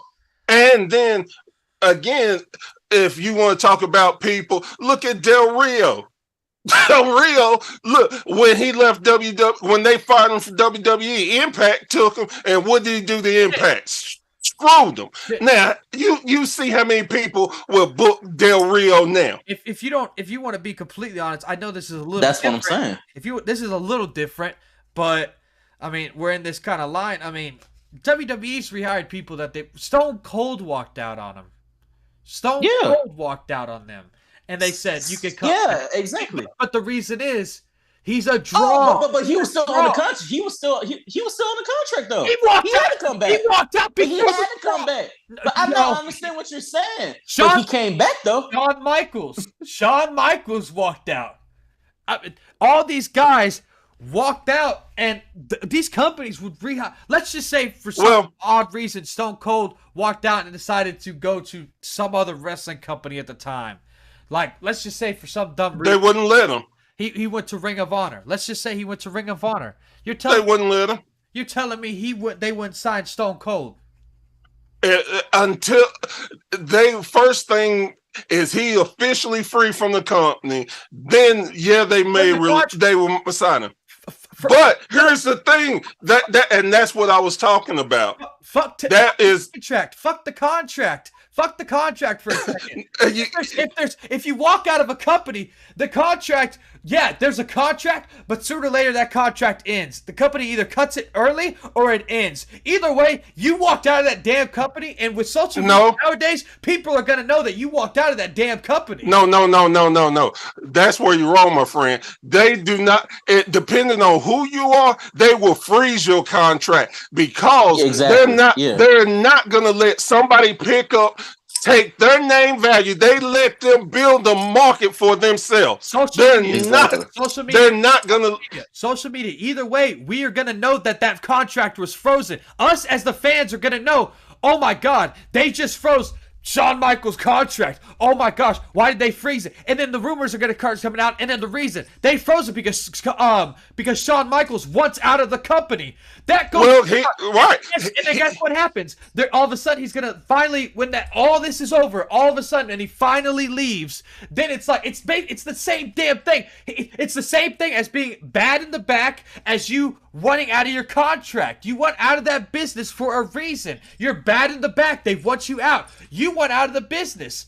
That's the reason for it. Social media takes over everything. We know about the wrestlers' lives more than they do, more than half, because of social media. And it's like, if New Japan probably knew about the Sasha Banks thing because of social. They did know about it because of social media. Let's say for some reason, I'm going to go back to Shawn Michaels. Shawn Michaels wants out of the company. They freeze his contract. It's all over social media. Sean Ross of SAP, whatever, puts on there, Shawn Michaels' contract has just been frozen because he wants out of the company. New Japan is going to know that. They're going to be like, damn, right. They froze his contract. That means he wants out. That means, there's problems in the back. The second he gets out, they're going to be like, you come over here. They don't give a damn how bad you're on the back. If you're a draw, you're a draw. That's business. Asses and seats. And biggest brand. Not every time, sir. Again, that goes back. Saying. Not every time. Every time. And that's where I go back to Del Rio. That's why I go back to Del Rio. Del Rio was a draw. When he got fired from WWE, he went to Impact. They saw how much of an issue and trouble he brought. They fired him. Then how many major And then how many major companies took a chance on Del Rio? You tell me a major company that got Del Rio where you can see him today. Here's CM Punk and here's Sasha Banks. They're not a racist and they don't assault people. Alberto Del Rio is a racist and assaults people in the wrestling company. Hence the reason no major company would sign with him, because he is a legit racist. So wait a minute. So then we're gonna go down. I don't want to go down this rabbit hole, but I'm gonna say, is he racist for somebody calling him a racist name and punching him? Exactly. It came out. You forget. The rumors I don't forget. Well, him a racist slur. And here's the thing. To any rumor, there's 3 stories to it: the person, the company, and the truth. Yep. Just like they say Tulsa Blanchard is a racist now, right? That's the biggest thing. That's why supposedly nobody will touch her because she's racist. She had the New Japan had a tendency of calling a black wrestler out of her name. Then they let her go. Then the rumors started coming back up. Then everybody got on this thing. So my biggest thing to saying all of that is this. I agree with both of y'all in aspects of it. True, because, yeah, if you're a draw, a company may take a chance on you, depending on what the issues are, because you draw money. But not all money is good money. And sometimes you will not touch somebody because it's more of a hassle than trying to get them in. If AEW let go of CM Punk tomorrow, WWE would hire him. You know why? Tell me why. Why? No, I wanted to tell you why. We know why. I don't think so. Why. I don't think so. I don't think so. If you had, okay, let's just say everybody who hates watching the Saudi pay-per-views, let's just say this year this Saudi pay-per-view is going to have the worst ratings in all of Saudi history, okay? Let's just say all of a sudden at Backlash, it's announced randomly for some dumb reason CM Punk has just been rehired. He has a match at Saudi Arabia. How much draw do you think that pay-per-view will then get? You forget. They tried to get him back. They threw stuff at CM Punk. Fox wanted CM Punk. They asked him, "What do you want?" CM Punk gave him a number. Triple H looked at it. Triple H told Vince, "I don't think the guy's worth it." Why did CM Punk leave? Because he was fired. But I'm telling you, they wanted him. CM Punk even entertained it at the talk with them. But he said, and this is quote from him. This is quote from him. He was basically saying they back on their bullshit again, and that's why he didn't sign with them. Correct, and they were playing with him. And what is the reason for that, though? There's one name. There is a name that it revolves around. What name? He hates Vince McMahon. He does not. No, it's actually Triple H. It was Triple H. He had a problem with. He wouldn't have that meeting with them if that was the case. He entertained a meeting with them. Triple H came out and said that him and CM Punk are on good terms, and he's looked into hiring him. But CM Punk is with AEW. Exactly. If CM Punk were to leave tomorrow, WWE would hire him 110%. No, they wouldn't, because before he went to AEW, he had to talk with WWE. And Vince McMahon was there at the time. Vince McMahon isn't there anymore. That's what I'm saying. That's what he didn't have a problem with Vince. He didn't have a problem with Vince. So here's the thing. He didn't have a problem with Vince. If he left tomorrow, he would be hired by WWE. No, they would look into it. He did not have a problem with Vince. They would look into it if they thought it would make money. True. He had a problem with whoever said that pink slipped. He had the problem with that person. Never had a problem with Vince McMahon. He said that a few times. It was his main issue was with Hunter. Him and Hunter done squash whatever issue they had, and maybe it's a business thing, and then it goes back to this too. Punk is older and wants certain things to be guaranteed. Maybe WWE won't guarantee that. Who knows? But the big thing is this. We have made this one hell of a podcast, and I love it. So what we need to do, we need to go to a different subject, because we gave this about 30 minutes of this. So let's go talk about something else. I can't. CM Punk is problematic. Yes, man, no, bro. If you want to do business and nobody want to do business with you in a locker room, what? Come on now. Wrestlers went on record saying they didn't like CM Punk. Why would you bring that attention to your life? That's all I'm saying. It's a shoot. It'll always be a shoot. Hell no, bro. No, man. It'll always be a shoot. Yeah, you got Dean Ambrose saying stuff on his wife's podcast. Boy, if that wasn't the biggest work, I don't know what was. That was a rated. Come on now. It's a shoot. It's a shoot. And honestly, and you see how they try to look. when it dies down, they do something just to keep people talking about it again. Like the Dean Ambrose thing. Honestly, everybody wasn't even talking about it. Then the more I think about it, if CM Punk were to come back to AEW, I'd still think it would be a shoot. Oh my. Okay. And the reason being is because of who it is, the background of it, what happened, and look. The reason you forget the biggest thing about this whole storyline is CM Punk's injury, which they don't even talk about because that's why they're doing it.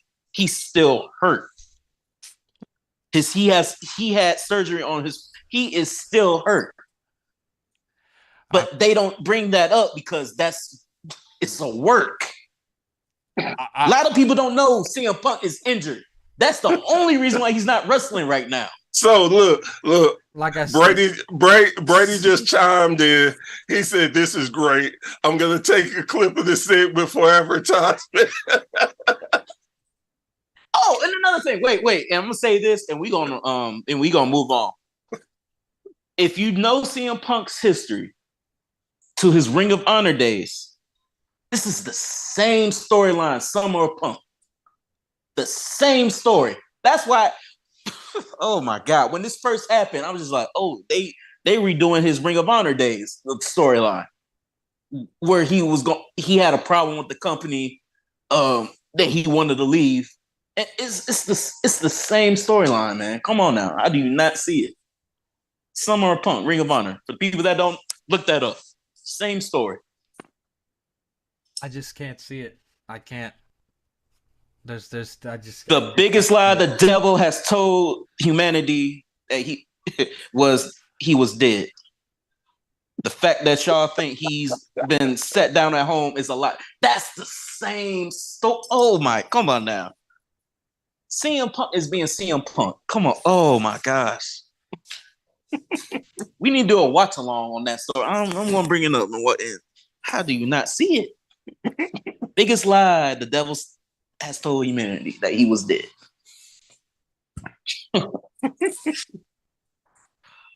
Well, okay, what y'all want to talk about next? Wembley? So, story time with Adam Cole, baby. I was gonna say that I want to talk about the BCC since we've been on the whole Punk and Elite thing. Punk is controlling the BCC. Yeah, go. No, it's fine. Go ahead. What do you feel about the storyline so far between them? It's stupid.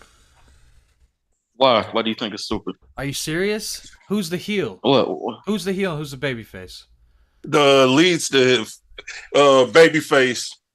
Okay. And BCC is that the your heel. argument? Is that your argument about this? No, because you don't know who's heel?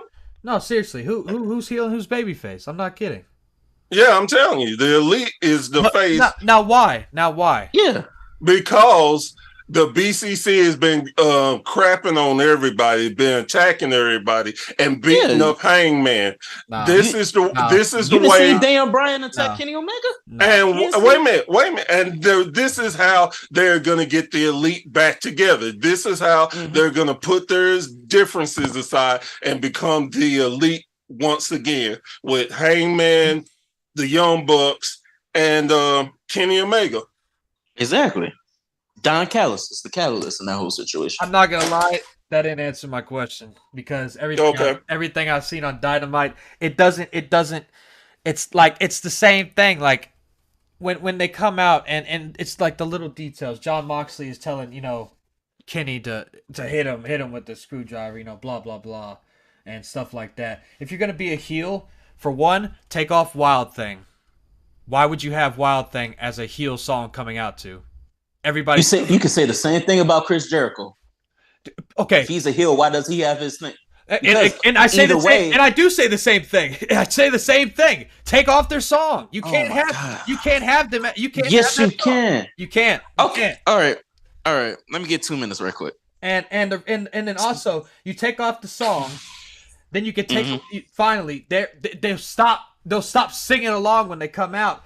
Plus, when you have a heel like that, who is asking a babyface to hit him, You want a good heel? Just leave the ring. Be a coward. Be a coward. Be the scared chicken. Be the scared chicken. Be the scared heel chicken that you should be. And it'll put heat on you. It'll put heat on you, basically saying, "Oh wow, he's scared. He's scared of the babyface." When you have a heel like that sitting there saying, hit me with the screwdriver. You know, you're not gonna hit me. You're not blah blah blah blah blah. Those are two main factors that it's like they have to start going in a different direction if they want a true heel. Get him. Wait a minute, hold on. Before y'all, I have to read what Rusty wrote. Stupid BCC need to stop Moxley. Need to stop bleeding in every match. The Young Bucks need to go away. They are like Charlotte. Go away for a while and come back. First match championship back. Look. I really think WWE has brainwashed you to think that way. Because if we're going based off what you're saying, they would have told Ric Flair to stop wooing. If he's a heel, why are you having people woo with you? I don't disagree with you. I think no, man, come on. Look, I believe the heel and babyface is only important if you're a wrestler that's trying to get over. If you're already over, that whole is he a heel or babyface doesn't matter. It doesn't matter. That's only to help somebody to get over. It doesn't apply to every wrestler. Because let me ask you this: was Stone Cold a heel or a babyface? They tried to make him a heel, it didn't work because he was too over. But before that, I'm talking about before that, when he got over at his peak, was he a heel or babyface? Which time are we talking about?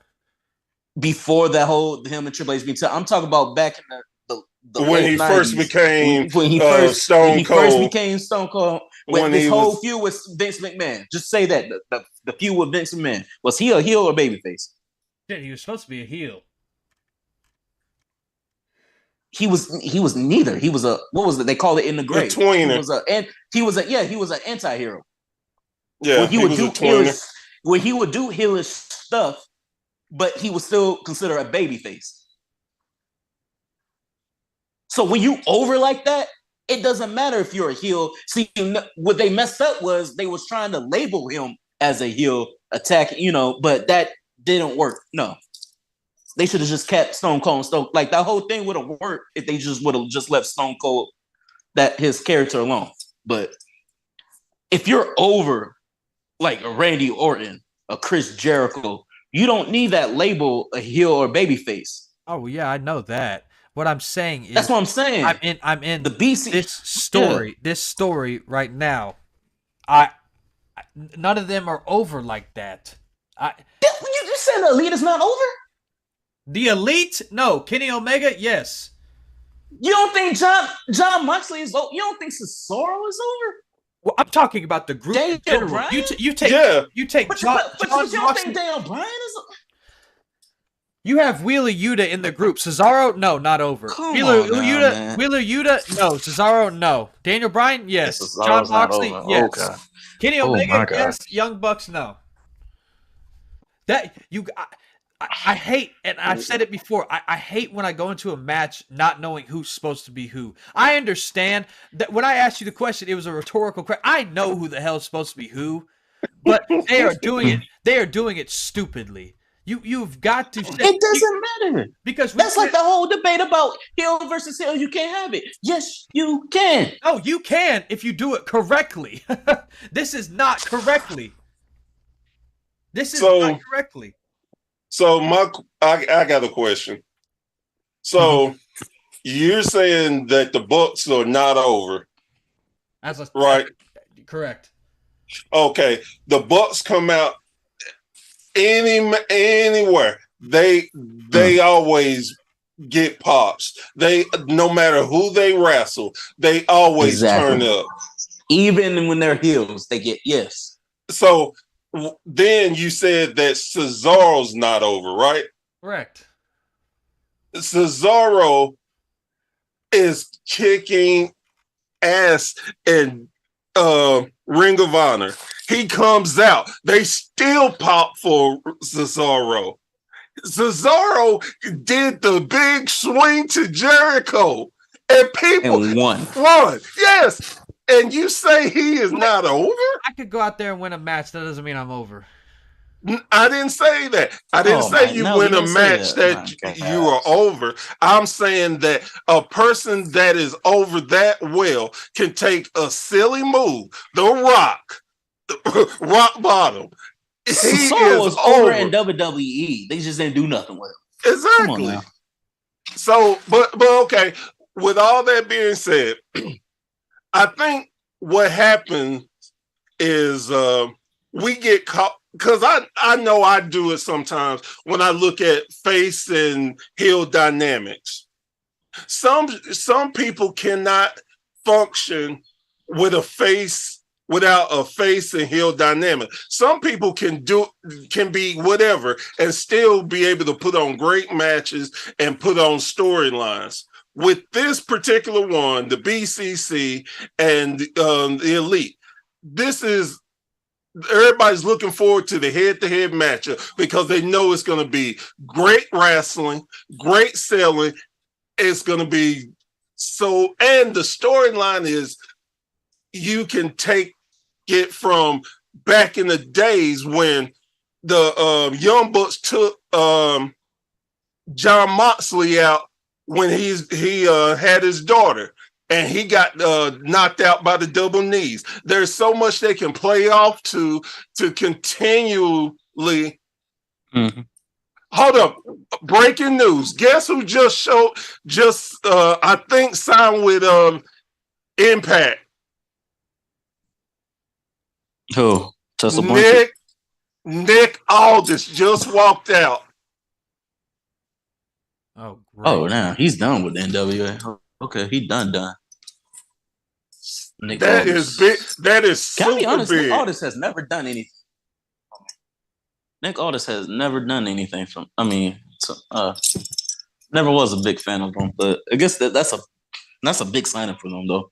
Yeah, it really is. Especially they just lost like Josh Alexander. Yeah, they just lost Josh Alexander, and yeah. I think that's real big.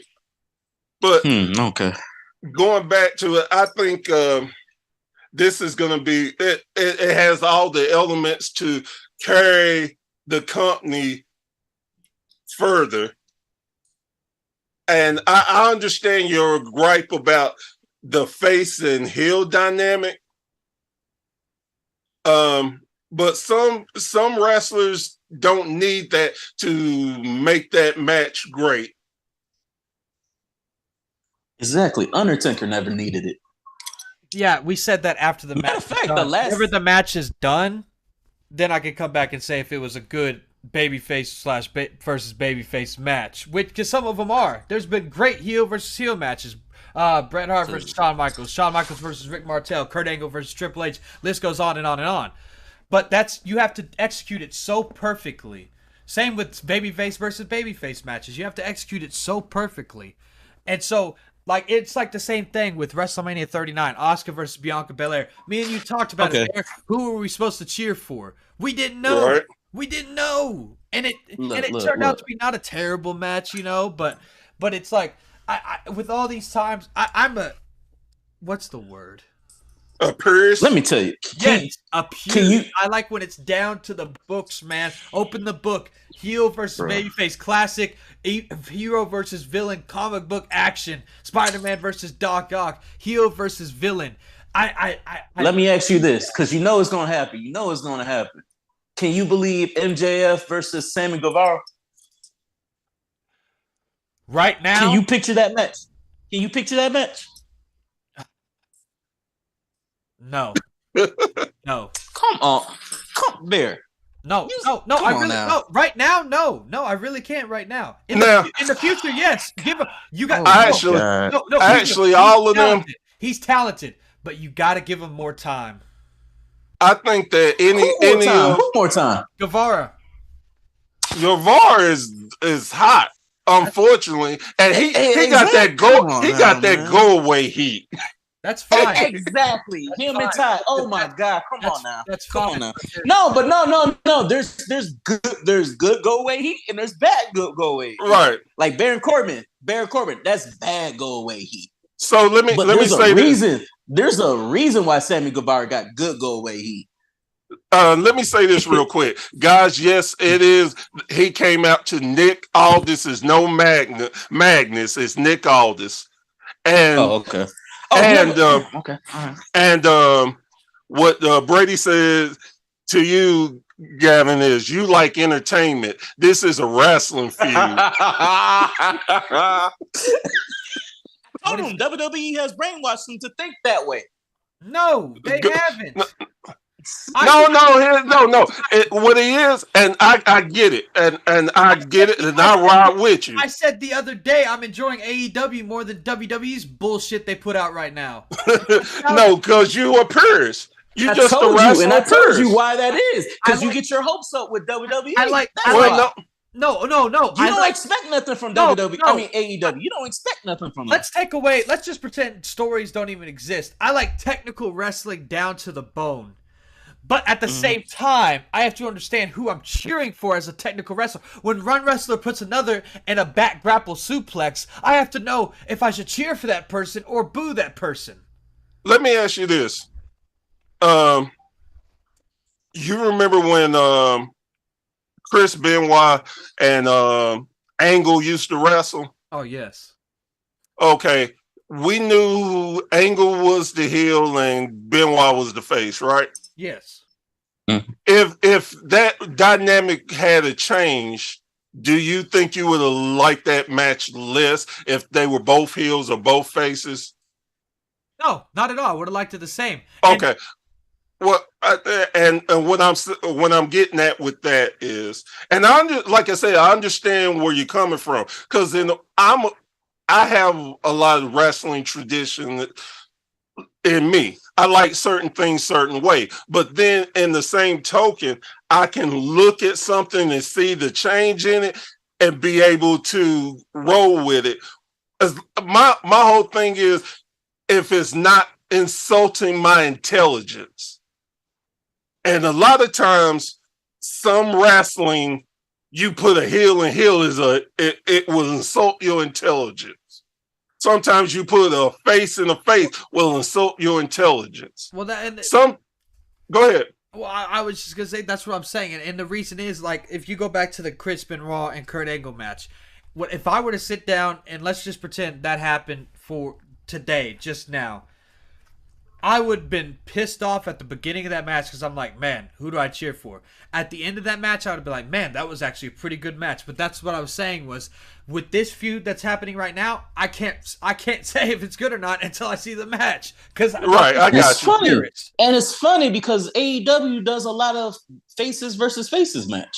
I know, but for some reason they come out insanely great. Right, and that's what I'm saying. And most of the time, they don't even have a story. I can understand what you're talking about. The last podcast y'all were on here, I said AEW stories suck right now. WWE's are good, but AEW matches are better. WWE's matches are They're crisscrossed right now, and they both got to fix each other. Like, WWE's got to pull out better matches. AEW really has to do better with their stories.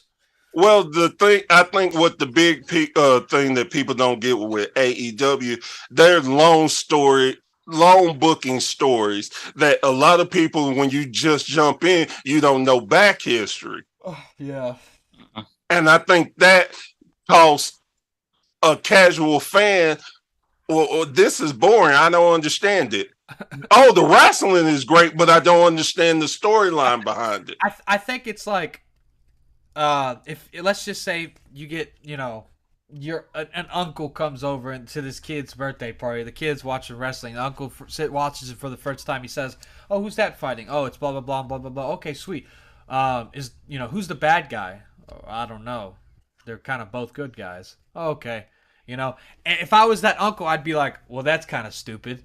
Why are they fighting then if they're both good guys? That's the way I would look at it. I understand that sounds stupid from some perspective, but that's the way I look at it. As in, like, okay, you know what's funny, and somebody need to help me out with this whole conversation. Is fun because Juice Robinson just recently he was wrestling. He went to the audience and he took a chair what was that? He had a sign. Whose name was No, that on that sign? that his wife. I can tell you what it was. No. Who was it? No. But I'm just saying, whose name was on that?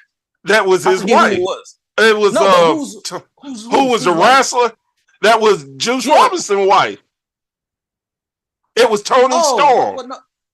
No, Fred Robinson. Okay, yeah, it was Tony Storm. Fred. Right? But you know what's funny? But what's funny though is people complaining about it and they saying because Fred is gay. So they was like, it don't make sense because he's gay. And I'm just like, oh my God. So you can't talk about somebody's wife because you're gay? That's what I'm saying. This is why this conversation is funny. So you can't have it because they're both. That's what I'm saying. It reminds me of that because that was hilarious. Because I'm just like, well, he can still talk, you know. Because it was funny either way. But I get I don't care if he was. I understand. Blade just telling his perspective of how he looks at it and looks at wrestling. Now, like me, I walk in, say I'm that uncle, and I walk in. I don't care who's the heel or the face. It's the match. The match is the first thing I'm drawn to. Yeah. Now, if the match sucks, then I don't care who's the face, what it was, whatever. Now, if the match is good, then I want some backstory after that. Like, oh man, what were they wrestling about? Because you have different stories of why you wrestle. For this reason, for anybody who gets into wrestling, you are there to be the what?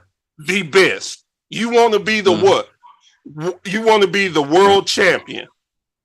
If you can't be the world champion, you want that secondary title. You go in there to win championships and money.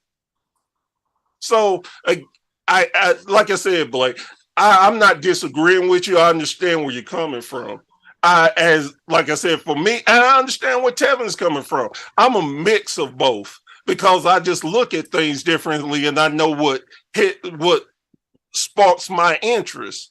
Some things like Charlotte Flair, we talked about Charlotte so much. Charlotte is one of the greatest women wrestlers. I would never take any away from her ability in that ring. But some of the storylines have made me not care about her. And I'm gonna say it then, and like you said there, it all depends. It just depends what kind of fan you are, because you can't take the same kind of matches you have and give it to the WWE universe, because the WWE universe likes that style of matches. And the same, you can't take a WWE style of match and give it to the AEW audience because they like a certain type of match, you know. Right. So, like, I get that. But I also get that people are so used to WWE ways of telling, like, this is what wrestling should be. What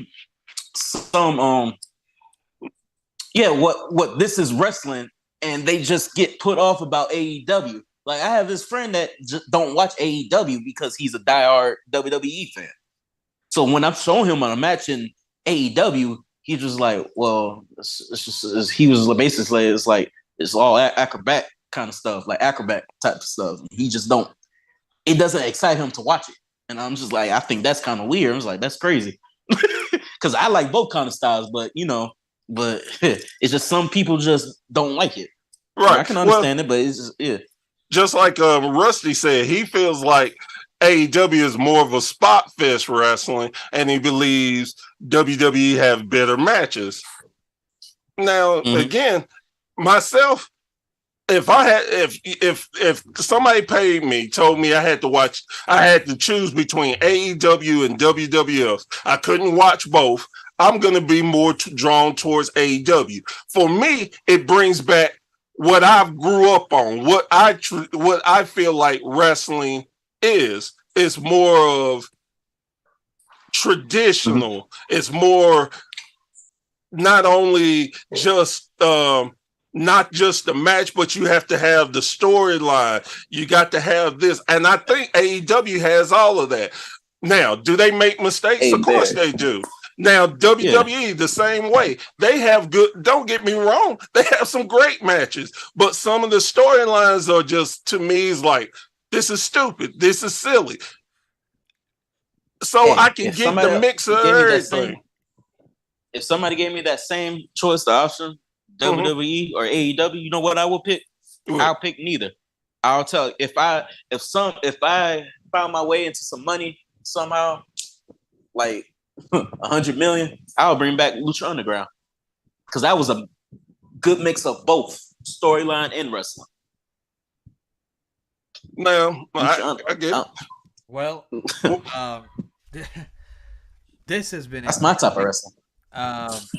This has been very interesting. We're damn close to out of time though. This was fun though. I hate to interrupt you, but we got some breaking news that we hadn't discussed yet. Go ahead. Well, since we've been talking about WWE and their whatever, we're going to tell you that our wrestling league, WSN 2K Season 2, is coming back, y'all. It's coming back strong. And we're definitely starting off with a big bang. We are starting off with a separation. Yes, we are going to separate Proving Ground and Underground. They are going to be separated. And we're going to start off with a big draft pay-per-view. And I wish I would have brought this up when he was here. Running Underground will be Kuya Clayton. That's right, y'all. Kuya Clayton is going to be running, booking Underground. And Proving Ground. I don't like this guy. He knows I don't like him, but I'm going to have to put him over anyway. The guy who's going to be running Proving Ground is none other than Professor Bird. That's right. I will be running Proving Ground. We have got some things in store for y'all. We are so hyped about, and I am super happy. And I'm just going to tell y'all right now, you need to check them both out. But by sure, I'm going to kick Kuya Clayton's ass weekly. I'm just putting it out there. Yeah, big news coming. If you want to watch and get ready for season 2 of that, just make sure you do subscribe to this YouTube channel. We will be posting all of our content on here as long as these podcasts, and you can watch season 1 right now if you want to catch up on everything that has happened so far. Go back, watch season 1. All of our pay-per-views are on there, or so are all of our Underground episodes and our Proving Ground episodes. So that will be making a huge return. Stay tuned for that. Only way you're going to know about it is if you like, comment, subscribe. So go ahead and do that right now. Bear, any last words before we head off? Just the usual. Thank y'all for listening. Thank you for being a fan of wrestling. Thank you for everything you do, and continue to get the word out about us. Check out our podcast. Check us out on Spotify, on different social medias. We're all over it. And again, if you want to check me out on Facebook, I'm on a Bear of a Wrestling fan. Please join, give me input, everything. Thank you again. Devin, any final thoughts? Just thank y'all for listening and subscribing and liking. Really means a lot that people actually care about what we have to say, and people really enjoying our videos. So just keep liking and subscribing. It's only gonna get better from here. And that's all I gotta say. All right, sweet. Rusty, you said leaving announcers tables bare. Commentators will be announced very soon. Like I said, you're gonna have to comment, subscribe, like all that good stuff to find that out. Because we will not be answering that yet. That is a surprise. But yeah, we appreciate you all for always watching. Make sure you do like, comment, subscribe. If you want to watch our other stuff, the B&B show is on YouTube, as well as Clayton's videos, as well as Brady's videos, as well as future stuff that'll be coming out. Like I said, go follow that, and make sure you go join our Facebook group and our Instagram at the Wrestling Society Network. There is a lot of stuff always posted on there, and updates daily. We are always active on all of those, so make sure you give us a nice little follow, like, and join and all that. Whatever you want to see or whatever you want us to talk about, leave it in the Facebook, put it in the comments, share as well.